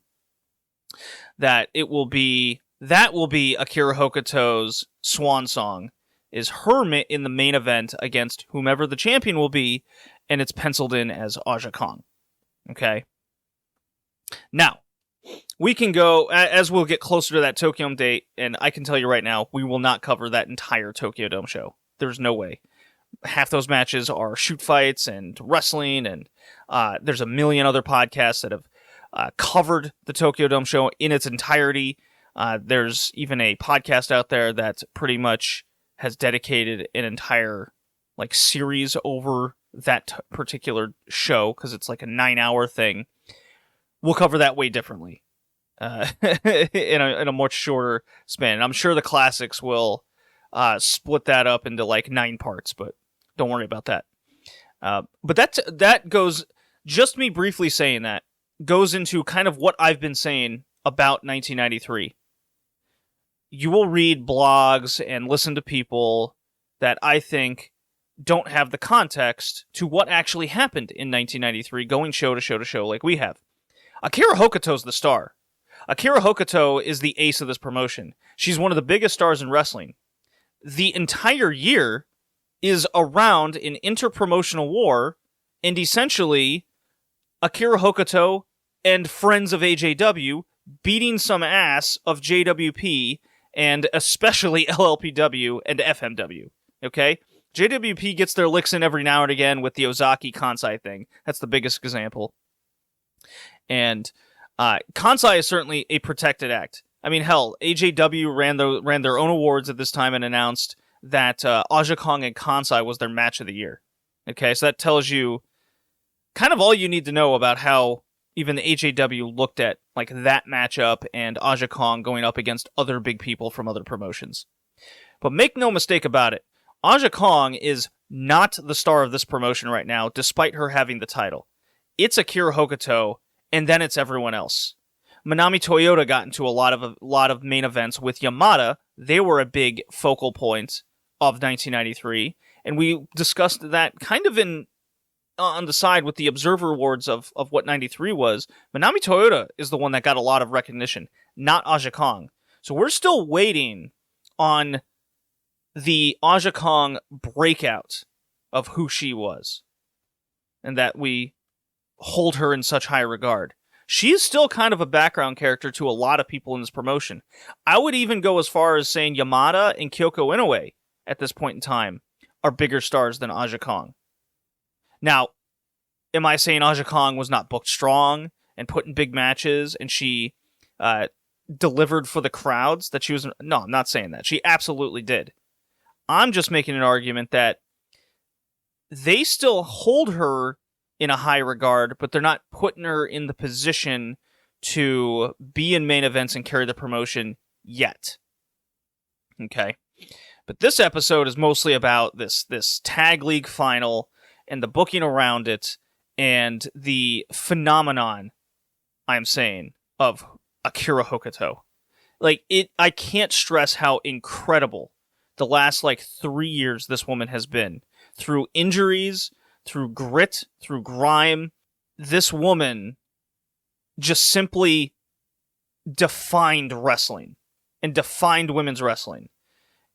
And until I start seeing the true kind of transformation in Toyota as a singles wrestling star, and the same goes for Aja Kong, if I am to make and I'm just here on the Patreon of patreon.com/RedLeafRetroCast, about a year and a half ago, 2 years ago, made kind of a top of the head top women's wrestlers of all time list, because that was kind of going around at the time. And if I was to make one now with my knowledge and not anyone else kind of giving guidance, Akira Hokuto would be number one, and then it's Chigusa Nagayo, and then I'd have a debate again in my head that I'd flip-flop Masami, Yokota, and Dump Matsumoto, just kind of all over the place. And then Jackie Saito would head in there. It's Akira Hokuto number one in my mind right now, and there's no question. She had her good mid to upper card tag run in the mid to late 80s when she was just starting out. And then when she came back from that neck injury, it's just been improving upon year upon year upon year. And the promotion clearly backing her and her delivering and becoming one of the biggest stars in wrestling. Period. Like, I know Sato and Yokota and Masami and even Dump Matsumoto and even Chigusa Nagayo to an extent. Chigusa Nagayo is the exception because she broke into pop culture and Lioness Asuka was right there with her, but it was her. What Akira Hokuto has done is she's broken into the wrestling pop culture, specifically in wrestling fans and recognition. And this year was kind of the culmination of that recognition, I feel. Whether it's Tenryu or Keiji Muto or all of these guys, right there at the top of the list in conversation is Akira Hokuto. And if I'm comparing to kind of the modern day in Stardom and even Western wrestling with people like the formerly Sasha Banks, Jamie Hayter has been making rounds of Bianca Belair. Like, these wrestlers are in the West, and they're big stars in their own right. It's still not of the level, I believe, of what Akira Hokuto is and what she's doing. Hell, just in the last 3 months leading into this, top of my head, Hokuto has had a hair match against Rumi Kazuma that drew money for another promotion that's third place, okay? She put on another match of the year contender that also drew a ton of money with Shinobu Kandori, a rematch, okay? So it drew twice on Reputation. And then there's this show, which if you want to be the work rate nerd, which I will be, she just pumped out 2 back-to-back 5-star matches along with future Hall of Famer Manami Toyota, and then 2 people that Yamada's not, but I would be hard-stricken to make an argument for Kyoko Inoue. But the more I watch of Kyoko Inoue even, she's making a decent case for herself, but she's got a ways to go, okay? She's still not at the level that is required of it. Like I said, I just kind of put her barely above Aja Kong right now. So let's get into the show because I got the whole DVD. You can easily find the 2 matches of note on YouTube and the like, lots of places. I would say the undercard of this show is very much kind of not worth the time, and I'm just going to breeze through it right quick because of this sold out Cork and Hall 2100 blah blah blah. We can go over that all day. Remember, this is December 10th, 93. We begin with Chikako Shiratori defeating Kumiko Meikawa, 12 minutes 49 seconds, very long rookie opener. And dare I say rookie-esque, it's Idol-esque rookie. Shiratori gets the win over her fellow class of 91 graduate. Look, it's simple to the point. They see something in Shiratori. It's pretty easy to see why Meikawa's not quite there yet. And it's funny how we still call them rookies. And at this point, they're 2.5 years into their wrestling career. It's just funny to me that, in normal sports, right, a rookie is just someone in their first year in the majors. While wrestling kind of doesn't work that way, you don't really have the minor leagues. Although, if you see in the Observer, it's a rookie is first year in, a major televised promotion, right? The other thing in wrestling is you're learning from scratch, and then you're kind of thrown out there right away. You don't have 18 years of your childhood that you've built up, following, watching, and playing the sport up until you finally hit the majors, right? Wrestling is you train and then you go out there, and then you don't really see people get super good until 7 years in because, well, now they have the experience that you would have gotten as a kid. Just interesting how 2.5 years you're like, well, they should be good by now. Well, wrestling kind of goes off of a curve there. Tag League the best. So yes, there are matches on this card, and the points will be got as they get the wins. LCO, Mita, and Shimoda defeat Kaoru Ito, Tomoko Watanabe. 19 minutes, 9 seconds this went. Oh my god, this was long. Mita and Shimoda move up to 4 points. Ito and Watanabe snubbed in this tournament of wins. And this is still LCO. They're not booked strong at all just yet, coming out of this tournament with only 2 wins. Tomoko and Ito going winless is pretty surprising to me, considering kind of how featured they are in many of the interpromotional shows. But alas, look, it's a Kaoru Ito match. It's going almost 20 minutes. We know what this match is at this point. She runs around. She does a bunch of double foot stomps. She might throw in a hold every now and again, and then she'll throw her ass in the air and fall down. Like, this was long. This was tough to get through. But Shimoda and Mita are really coming together as a team. They have massively improved above kind of their peers, and they've really cemented themselves as strong mid-carders. And I'm looking forward to their rise even further, especially now that Akira Hokuto's like out of the promotion, seemingly as this top-end act to rely on.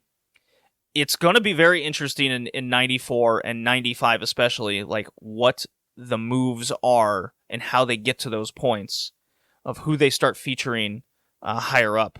And maybe we'll start seeing more reliance on the undercard to start delivering at a higher level. I think the name I can point to the most is Saki Asagawa at this point in time. I'm going to drink some beer. Okay. Tag team match follows. Not for the tag league. Suzuka Minami and Yumiko Hotta. So there you go. Marine Wolves meet Fire Jets. They defeat the team of Bull Nakano and poor little Chaprito Asari. 15.5 minutes. Look, Asari's getting over, and her being like this small against these giants in the ring, it's quite the sight. This poor woman had to meet Hotta in the ring in this tag, and we know how Hotta works. Just a bitter woman who's not pushed and not at the top of the card, who just punts people all day, wears the same singlet year over year for essentially her entire career. And dear God, Asari took a beating from this woman. I felt so bad for her. Anyways, they lose. Hotta and Minami win. We move on to Aja Kong and Saki Asagawa against Eagle Sawai and Yasha Kurenai. Eagle Sawai, Yasha Kurenai, 8 points on this tournament heading in. Kong and Hasegawa at 6. This is a tag league the best match. And the caveat is if Aja and Saki, look, they had to win to have a chance at the finals. Okay, so in that sense, it was booked pretty well. Hasegawa's the pin eater here throughout. Even though this tournament went on for fucking months, it was really just what the tour was called. Not necessarily you'd get all these tag league matches on the card. You get maybe one, right? But look, Aja and Eagle, their loose rivalry continues here. They did their usual running at each other, and majority went down to Saki heel kicking Yasha the face, and it ends as you'd expect. This was just okay, and look, Eagle and Aja doing mat work absolutely stinks. It's not what we want to see from them, and it's just not exciting. And honestly, Aja's not like good at that. She really isn't. She's not the 18-year-old like person trying to do karate moves from 1988 anymore. She is the one with MMA gloves, backfisting people, and we want to see her powerbomb someone through the mat. And with Eagle Sawai, she puts on some stinkers like this when she gets weird opponents. She has still that LLPW-esque to her, where they want to be kind of the shoot mat wrestling promotion. And they don't really figure that out until 1994, when a lot of their wrestlers wrestling all these AJW people realize, oh, this is how you get over and get over to a crowd. Work like this. And so they really stop a lot of that crappy no movement mat work that they were doing in late 93 when they started this promotion. So then Yasha, in the role of a heel, yet still a punching bag. Aja wins this match with Hasegawa. They get 8 points, even though they tie in points Eagle and Kurenai. They now have the win over them. So it's all based on the last match result to see if Kong and Hasegawa go to the finals. I was disappointed this match, honestly. 21 minutes, 23 seconds this went. It's just a disappointing format when Kong and Sawai are in the ring at this time. And Kurenai is not. Look, she isn't Akira Hokuto, that's for sure. And we get to our Tag League the Best final match. It's Kyoko Inoue and Toshio Yamada taking on Flying Dangerous, Akira Hokuto and Manami Toyota. Hokuto and Toyota come into this tournament final chance with 10 points. And that forces Inoue and Yamada at 8 points to win this match or go home.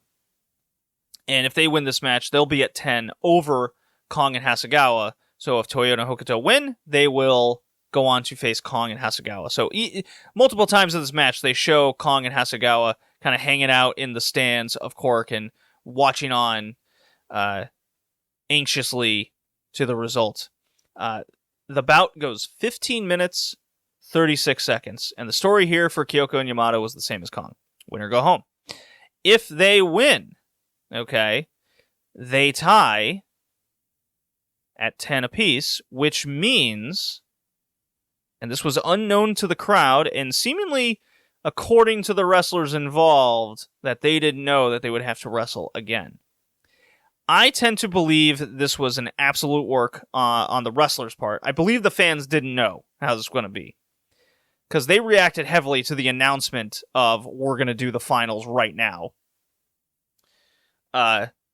So the other thing was how the match structure was surrounding Hokuto and Toyota, doing what they were doing with Yamada and Inoue, essentially saving up big things for the next match. And honestly, their reactions in post to the very end, especially from Toyota. Okay, we'll get to that later. So the start in the first half was mostly switching between a few hot moves, and then really cranking in submissions, or in Yamada's case, throwing big strikes into it. Very engaging stuff.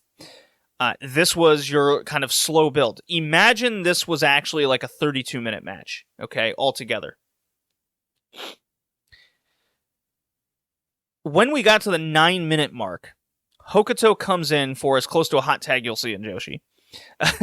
My God, is this woman a star. It's like if Buddha himself would sacrifice his morality for Hokuto in 93. Like, this woman's so over. Yeah. Post 9 minutes is all balls to the wall action. Manami Kyoko, back and forth, counter for counter, big moves. Hokuto doing fucking cone heroes off the top to the floor. Jushin Thunder Liger would be proud. Near falls are incredible, with Hokuto hitting the Northern Lights bomb. And so the finish here was so great. Kyoko's going for the Niagara driver. It's countered by Manami Toyota for a lightning fast roll, just up and over. It's so seamless and quick. Then she attempts the JOC, and Kyoko counters this like Billy Kidman getting powerbombed. She goes up, and she goes down for a big DDT facebuster deal, and then she immediately finishes off hitting the Niagara driver for the big win. Toyota down. I loved this finish so much. It was just so quick, counter for counter seamless, and then just bang, hit this peak and it's over. Okay? So the tag league is tied after a brief intermission / they're just announcing what's... So they announce what happened, and the main event just starts to the elation of the crowd. They're just like, oh my God, we're going again. Let's fucking go. And that goes into our final main event match. Hokuto and Toyota, Flying Dangerous, taking on Kyoko Inoue and Yamada for the Tag League official final. Right away, the crowd is just going absolutely bonkers. They're just chanting for everybody, and what makes this match so good, okay, is one part they go right after the previous one, so there's no downtime. You're not waiting later in the night. You're going right away. The other is they go, again, balls to the wall nonstop, for the full 15 minutes this went. It's just like the previous match never ended and they were just selling on the ground for a couple minutes. This was an absolute testament of cardio and keeping the crowd in your energy and your build to what's happening at the end. So what happens is they, as in Kyoko Inoue and Yamada, just pounce like Monty Brown getting on the dead Toyota. Yamada spamming backdrops like crazy. They're going for the near falls out of the gate. They want this to end. And Akira saving Manami Toyota for the pin. You have Toyota saving Hokuto. And then what we get is Kyoko dumping Hokuto out of the ring. Okay, this leads to a dramatic near fall in the ring, which Manami does this big bridge out sequence, and the crowd just can't believe it. They thought it was so over because of how this match started. And then from there, it's just chaos from end to end. While that first match was a lot of like building to the finish, this was just 15 minutes of a finish. You know, it's very much 25, 30 years ahead of its time type stuff, where you have Toyota and Yamada running wild in the ring. Akira, Hokuto, and Kyoko Inoue are going through the concession stands. They're running to the back. They're brawling. Hokuto swinging a garbage can like a mad person, and they run back in the ring. And first, Kyoko gets in there first, and she tries the little slingshot back elbow drop thing. That's countered. Yamada snags Hokuto from in the ropes and beats her ass. Toyota snags Kyoko, beats her ass. So that leaves Toyota and Yamada kind of going at it again. It's just mayhem. It's chaos. It's a fight. Everyone comes off like they're trying to cripple a body part here and there just to win a match. And then we get a stretch of near falls and major moves. It's kickouts. It's saves. It's all the hits that you want, right? And I'm just like pacing around my room. I'm standing. I'm sweating. I'm screaming. This is top-notch stuff. I'm going, oh my God, this is incredible. Like, this is wrestling. This is wrestling. Like, this is the shit I'm going. It's a story. You're invested. You there's stars in the ring. Like, this is the greatest wrestlers of a generation doing their best work. And that we've seen to date. And here we are in 93. We're finishing out, and this is how we're going out. And we get to this finish. And I just kind of took a lot of this from various blogs of just recounting a lot of the moves. So I'm just kind of going to read this loosely. Manami Toyota hits a moonsault to Kyoko on the floor. Yamada kicks out of a Northern Lights bomb. She goes into a reverse gory bomb. She gets a backslide for 2. Yamada tries a kick. Hokuto ducks, shoves her down, and then she just lifts her up. Boom!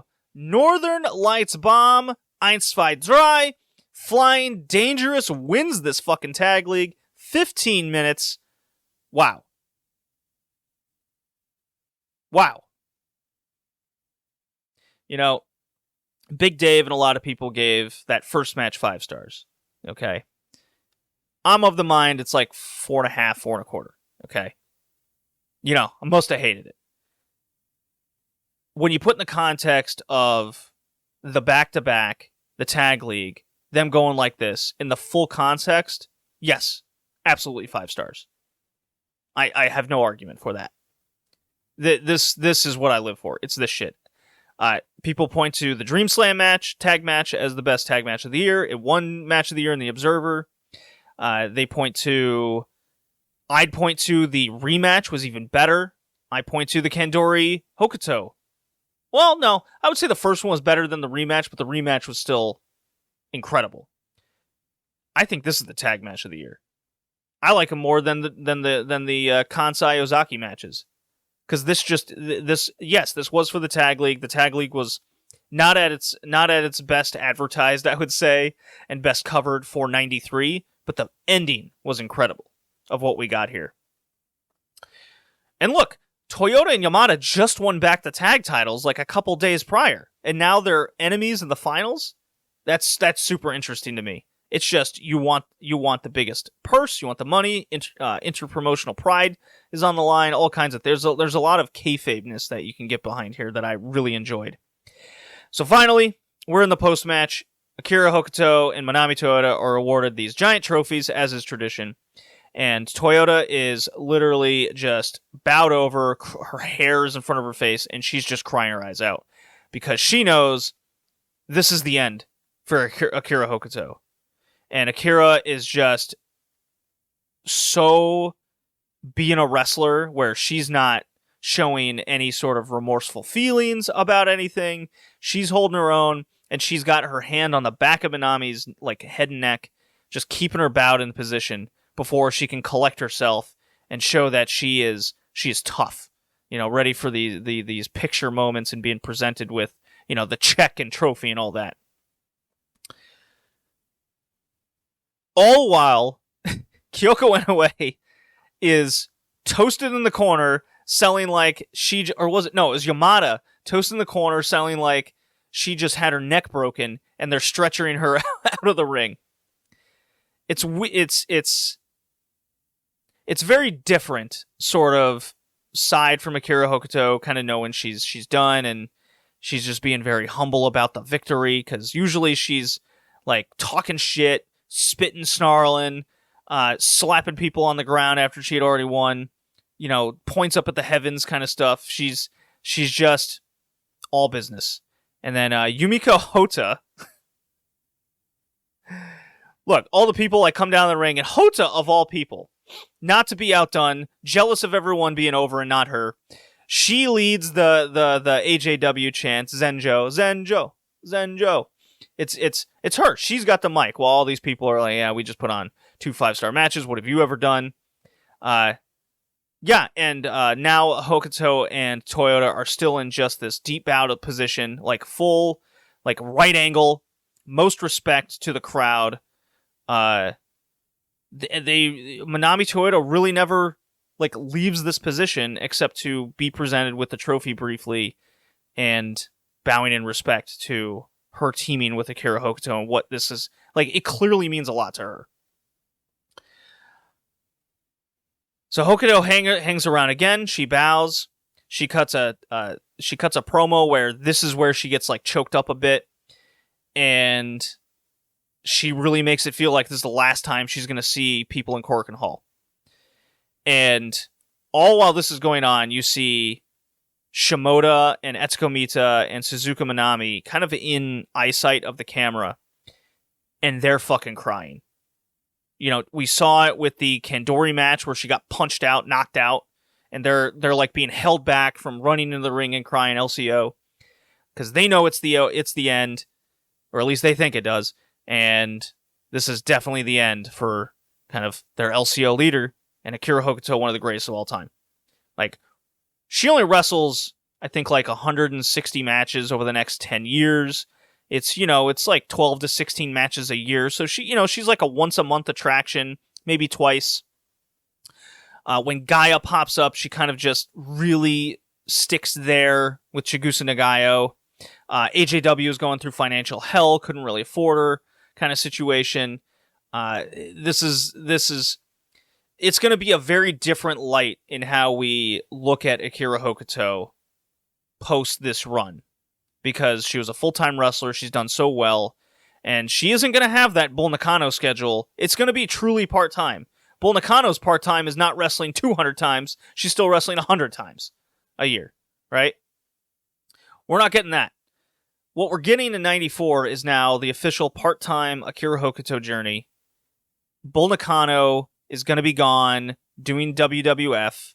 She'll be a part-time attraction now, officially for AJW. So now is the time that we're going post.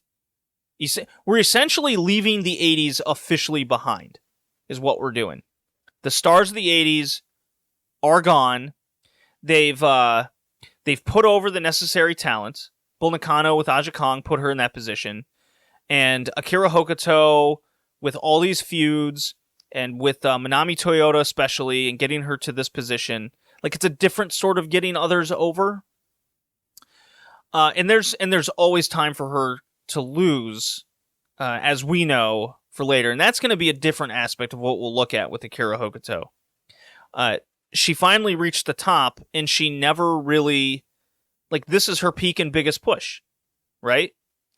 So when would have been the best time? Like, essentially, she put over Shinobu Kandori, is what happened.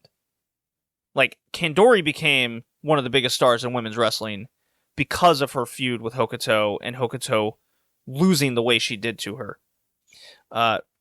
So that would be one aspect to look at. This was incredible. This was an incredible year in wrestling. It's to me, it's now above the 1985-86 year that I've held in such high regard with, because that's when you had Nagayo, Dump, Devil Masami, and Yokota all four together with the rise of the Jumping Bomb Angels. You had the Calgary Typhoons.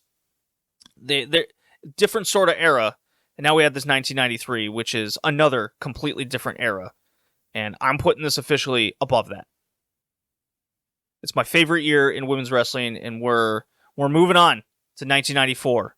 And I can't wait. I believe there's a Cork and Hall show. There's a big February show to cover before the classics are back at it.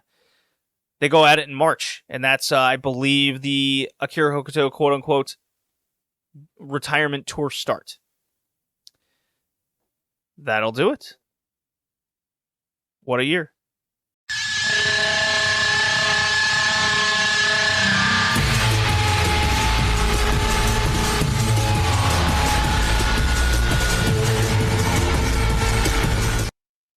All right, everybody. I'm exhausted. I'm tired. I got a cat that's causing nothing but trouble, and I got to talk about fucking Nitro now. November 22nd, 1999. Post Mayhem, where I wasn't like totally doom and gloom on the show as much as I guess possibly could, but this show was bad. It's in Michigan. All kinds of shit is just all over the show. There were 73 goddamn segments. Yes, someone has counted this. There's multiple things. There's just too much shit going on. Like, how could you possibly write any of this down and pay attention to it? So, we begin, and it's Jeff Jarrett in the back. He's the chosen one.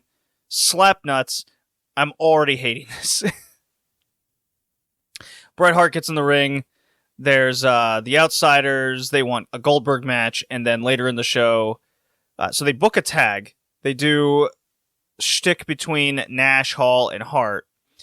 Tag with Goldberg, and then later it becomes, because Bret Hart gets jumped by Jeff Jarrett and his title stolen, Goldberg goes, I'll do a handicap match. You go defend the title at the top of the hour, because ratings, and they're really leaning into it now. Every backstage segment on this show has a freaking piano playing. We don't know who the maestro is even yet. So it's all you see is a fucking piano. It was like months ago where Sid came out in an entrance and a piano lowered and you're like, okay. Oh my God. Oh, I'm allergic to bad wrestling. But anyways, my God.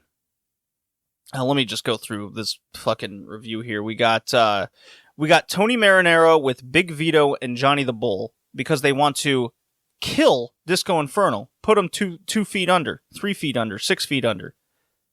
So they're doing like murder plots on the show, like it's The Sopranos. What does any of this have to do with wrestling? There's like so much shit on the show, and none of it has to do with the wrestling aspect or wanting to see a match. There's like no concept of putting people together and giving them time. There's a match on the show where it's Medusa against Asia, and they get like 10 minutes, but Chris Benoit versus Dean Malenko gets like 6 with a fuck finish. Like, there's no concept of what works and what doesn't when it comes to putting something in the wrestling ring. It's just slap random on something that may look cool, but who actually wants to see any of that is the question. Kurt Hennig's in the back. He's saying he can't wrestle anymore. There's a piano playing. He says no hard feelings with Buff Bagwell. I think this is leading to like the veterans against like the young people story that is booked terribly. I think that's where this goes, but I can't remember if that happens I think that's in 2000. So maybe this particular instance has like nothing to do with anything. Wacky ongoing story throughout the whole show of Lex Luger wanting to get revenge on Miss Elizabeth, because she accidentally maced him at the pay-per-view, but during the show, they don't mention like the Mayhem pay-per-view like really at all. So if you're just watching Nitro week to week, you're lost throughout half the show. The only thing that you know is Bret Hart is champion. That's it. They do something about Bret Hart versus Goldberg at Starrcade, which makes the crowd boo. And yet they're gonna have a bunch of shit in between to essentially like not build up the match very well. I'm going off my childhood memory there because I did get Starrcade 99 because it was Goldberg versus Bret Hart. Super kick from hell is coming. But yeah, back to the Miss Elizabeth Lex Luger story. Basically what happens is Lex Luger says he's got Liz's contract under lock and key. He wants revenge, put her in a match with Meng. That would be cool. And the powers that be / Vince Russo, who's a fucking full-on character on the show, outside of being legit on camera. He's like, well, what do we do? And he's like, well, I have her camera, and there's, of course, a camera which Liz is watching, and her idea is go into a shark cage, which is in every arena in the United States of America for some goddamn reason. It's terrible. Who wants to see that match? I don't know. And then Liz...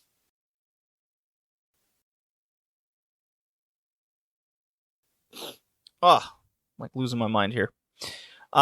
Conan and Kidman against Creative Control.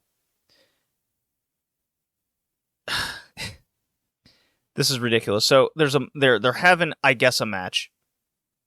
And what happens is Conan's getting beaten up by Creative Control. The cameraman, who has this weird platform, is then weirdly situated behind Kidman.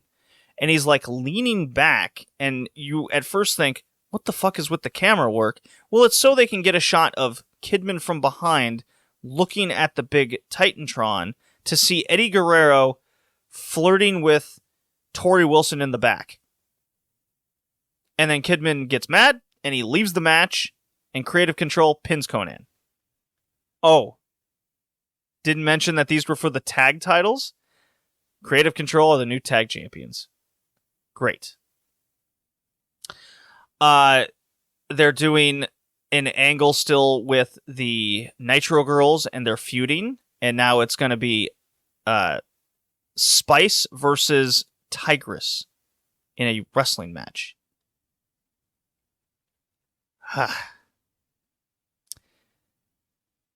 Oh boy.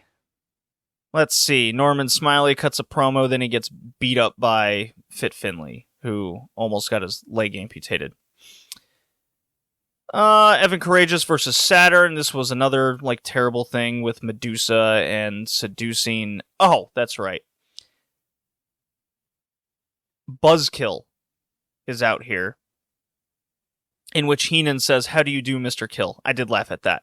But we have Brad Armstrong in a new gimmick called Buzzkill because it's referencing another WWF personality, Road Dogg.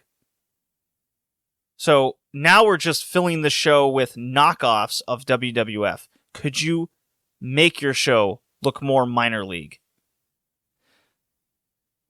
Eddie Guerrero and Kidman fight in the back because Torrie Wilson's hot, I guess. Vampiro versus The Wall, in which now we have to deal with Oklahoma, who is the knockoff Jim Ross with Steve Williams. So he just screams in Jim Ross quotes. I hate this guy. I'm so tired of it. I'll drink a beer and laugh, but that's about it. The Wall in Berlin are like breaking up because we can't have nice things, I guess. I don't know. A limo arrives. They cut to it like 4 times. The door opens like later in the show. We never find out like anything about it. The show's terrible. Jeff Jarrett and Bret Hart have a passable WCW title match, I guess. There's interference. There's a guitar. Who cares? Kidman and Guerrero already have a match based on all of this. They're already hashing out in the ring, I guess. And I think there's like a million... Let's see. The Filthy Animals interfere. The Revolution interferes. Everything's a DQ, but not a DQ. Whatever. Meng and Elizabeth, because this is what happens. Liz is in that shark cage. Luger says, well, I'm sorry, give me the key, I won't do the match, and then she gives it to him because she's an idiot. But then he keeps her in the cage anyways, gets a forklift and put it in the ring. And then Luger and Sting come out. The cage is like being ripped apart. And it's like a no finish in a cage match with Meng, and who cares? Why am I like talking about this? Lashley and Disco Inferno. Who cares? It's Tigress and Spice have. I won't even call it a match. It's an atrocity. All you have to know is that Stacy Keibler is in like a leather skirt and it's like 9 inches. Okay. Hennig has a farewell. He can barely speak. And that's it. There's a bathroom scene in the back with Jim Duggan being the janitor still, and Russo's mad at him, and he is supposed to clean the toilets with a toothbrush. Duggan finds Russo's toothbrush, but the toilets are like clean, and then we never get a follow-up to any of this. Roddy Piper shows up for the first time in 4 months, and he's ranting to Russo and the team about bullshit. Like, this is terrible. Like, I'm just running through segments, and like, when it comes to the matches, like Buff Bagwell, Booker T, when we get to these things, everything's just nothing. They do like 6 moves. It ends in like 3 minutes. 1 million people come out. There's distractions, and then it's just to the next thing. I talked about Asia Medusa. I talked about Benoit Malenko. More interference, more not DQs, but then DQs. We get Meng out a second time against Sting, where there's no DQ.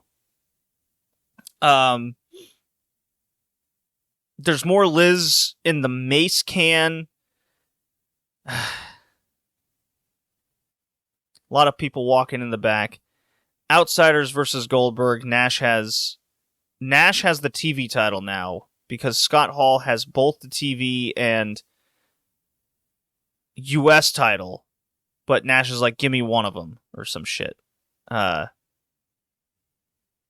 This was actually like okay, but for a main event, it went on too long, and there's interference, of course, and cheating and all this. It's a Russo main event. Like, that was the whole show. 73 fucking segments, everything going 1,000,000 miles an hour. I remember like almost nothing until I start reading about it again from people that took way too much time in reviewing these shows. It's astounding how much like nothing matters and nothing's built up. There's no concept of like heel and face. There's no concept of booking week to week anything, whether that's a wrestling match or a story. The closest we get are the things that they like stumble into, in which the wrestlers themselves are just so good that they get past everything. You know, they start taking it for what it is, and it's bad. So we're going to treat it as bad, and then now you hope to get a laugh every now and again. I can't wait till the show goes back to 2 hours, and the shows are like an hour and a half long, and I can quickly go through this much faster. I was definitely in a rush this time, no doubt, but these Nitros don't deserve the heavy attention, and that's where we're at. Tanner is going to be taking a short hiatus. He's dealing with some personal issues. Hopefully, it's not just because he was watching Nitro and hating life like I was, like I am doing this, but hopefully I'll do a better job next time. This was Revolution. Old Guard Crumbles. See you next time.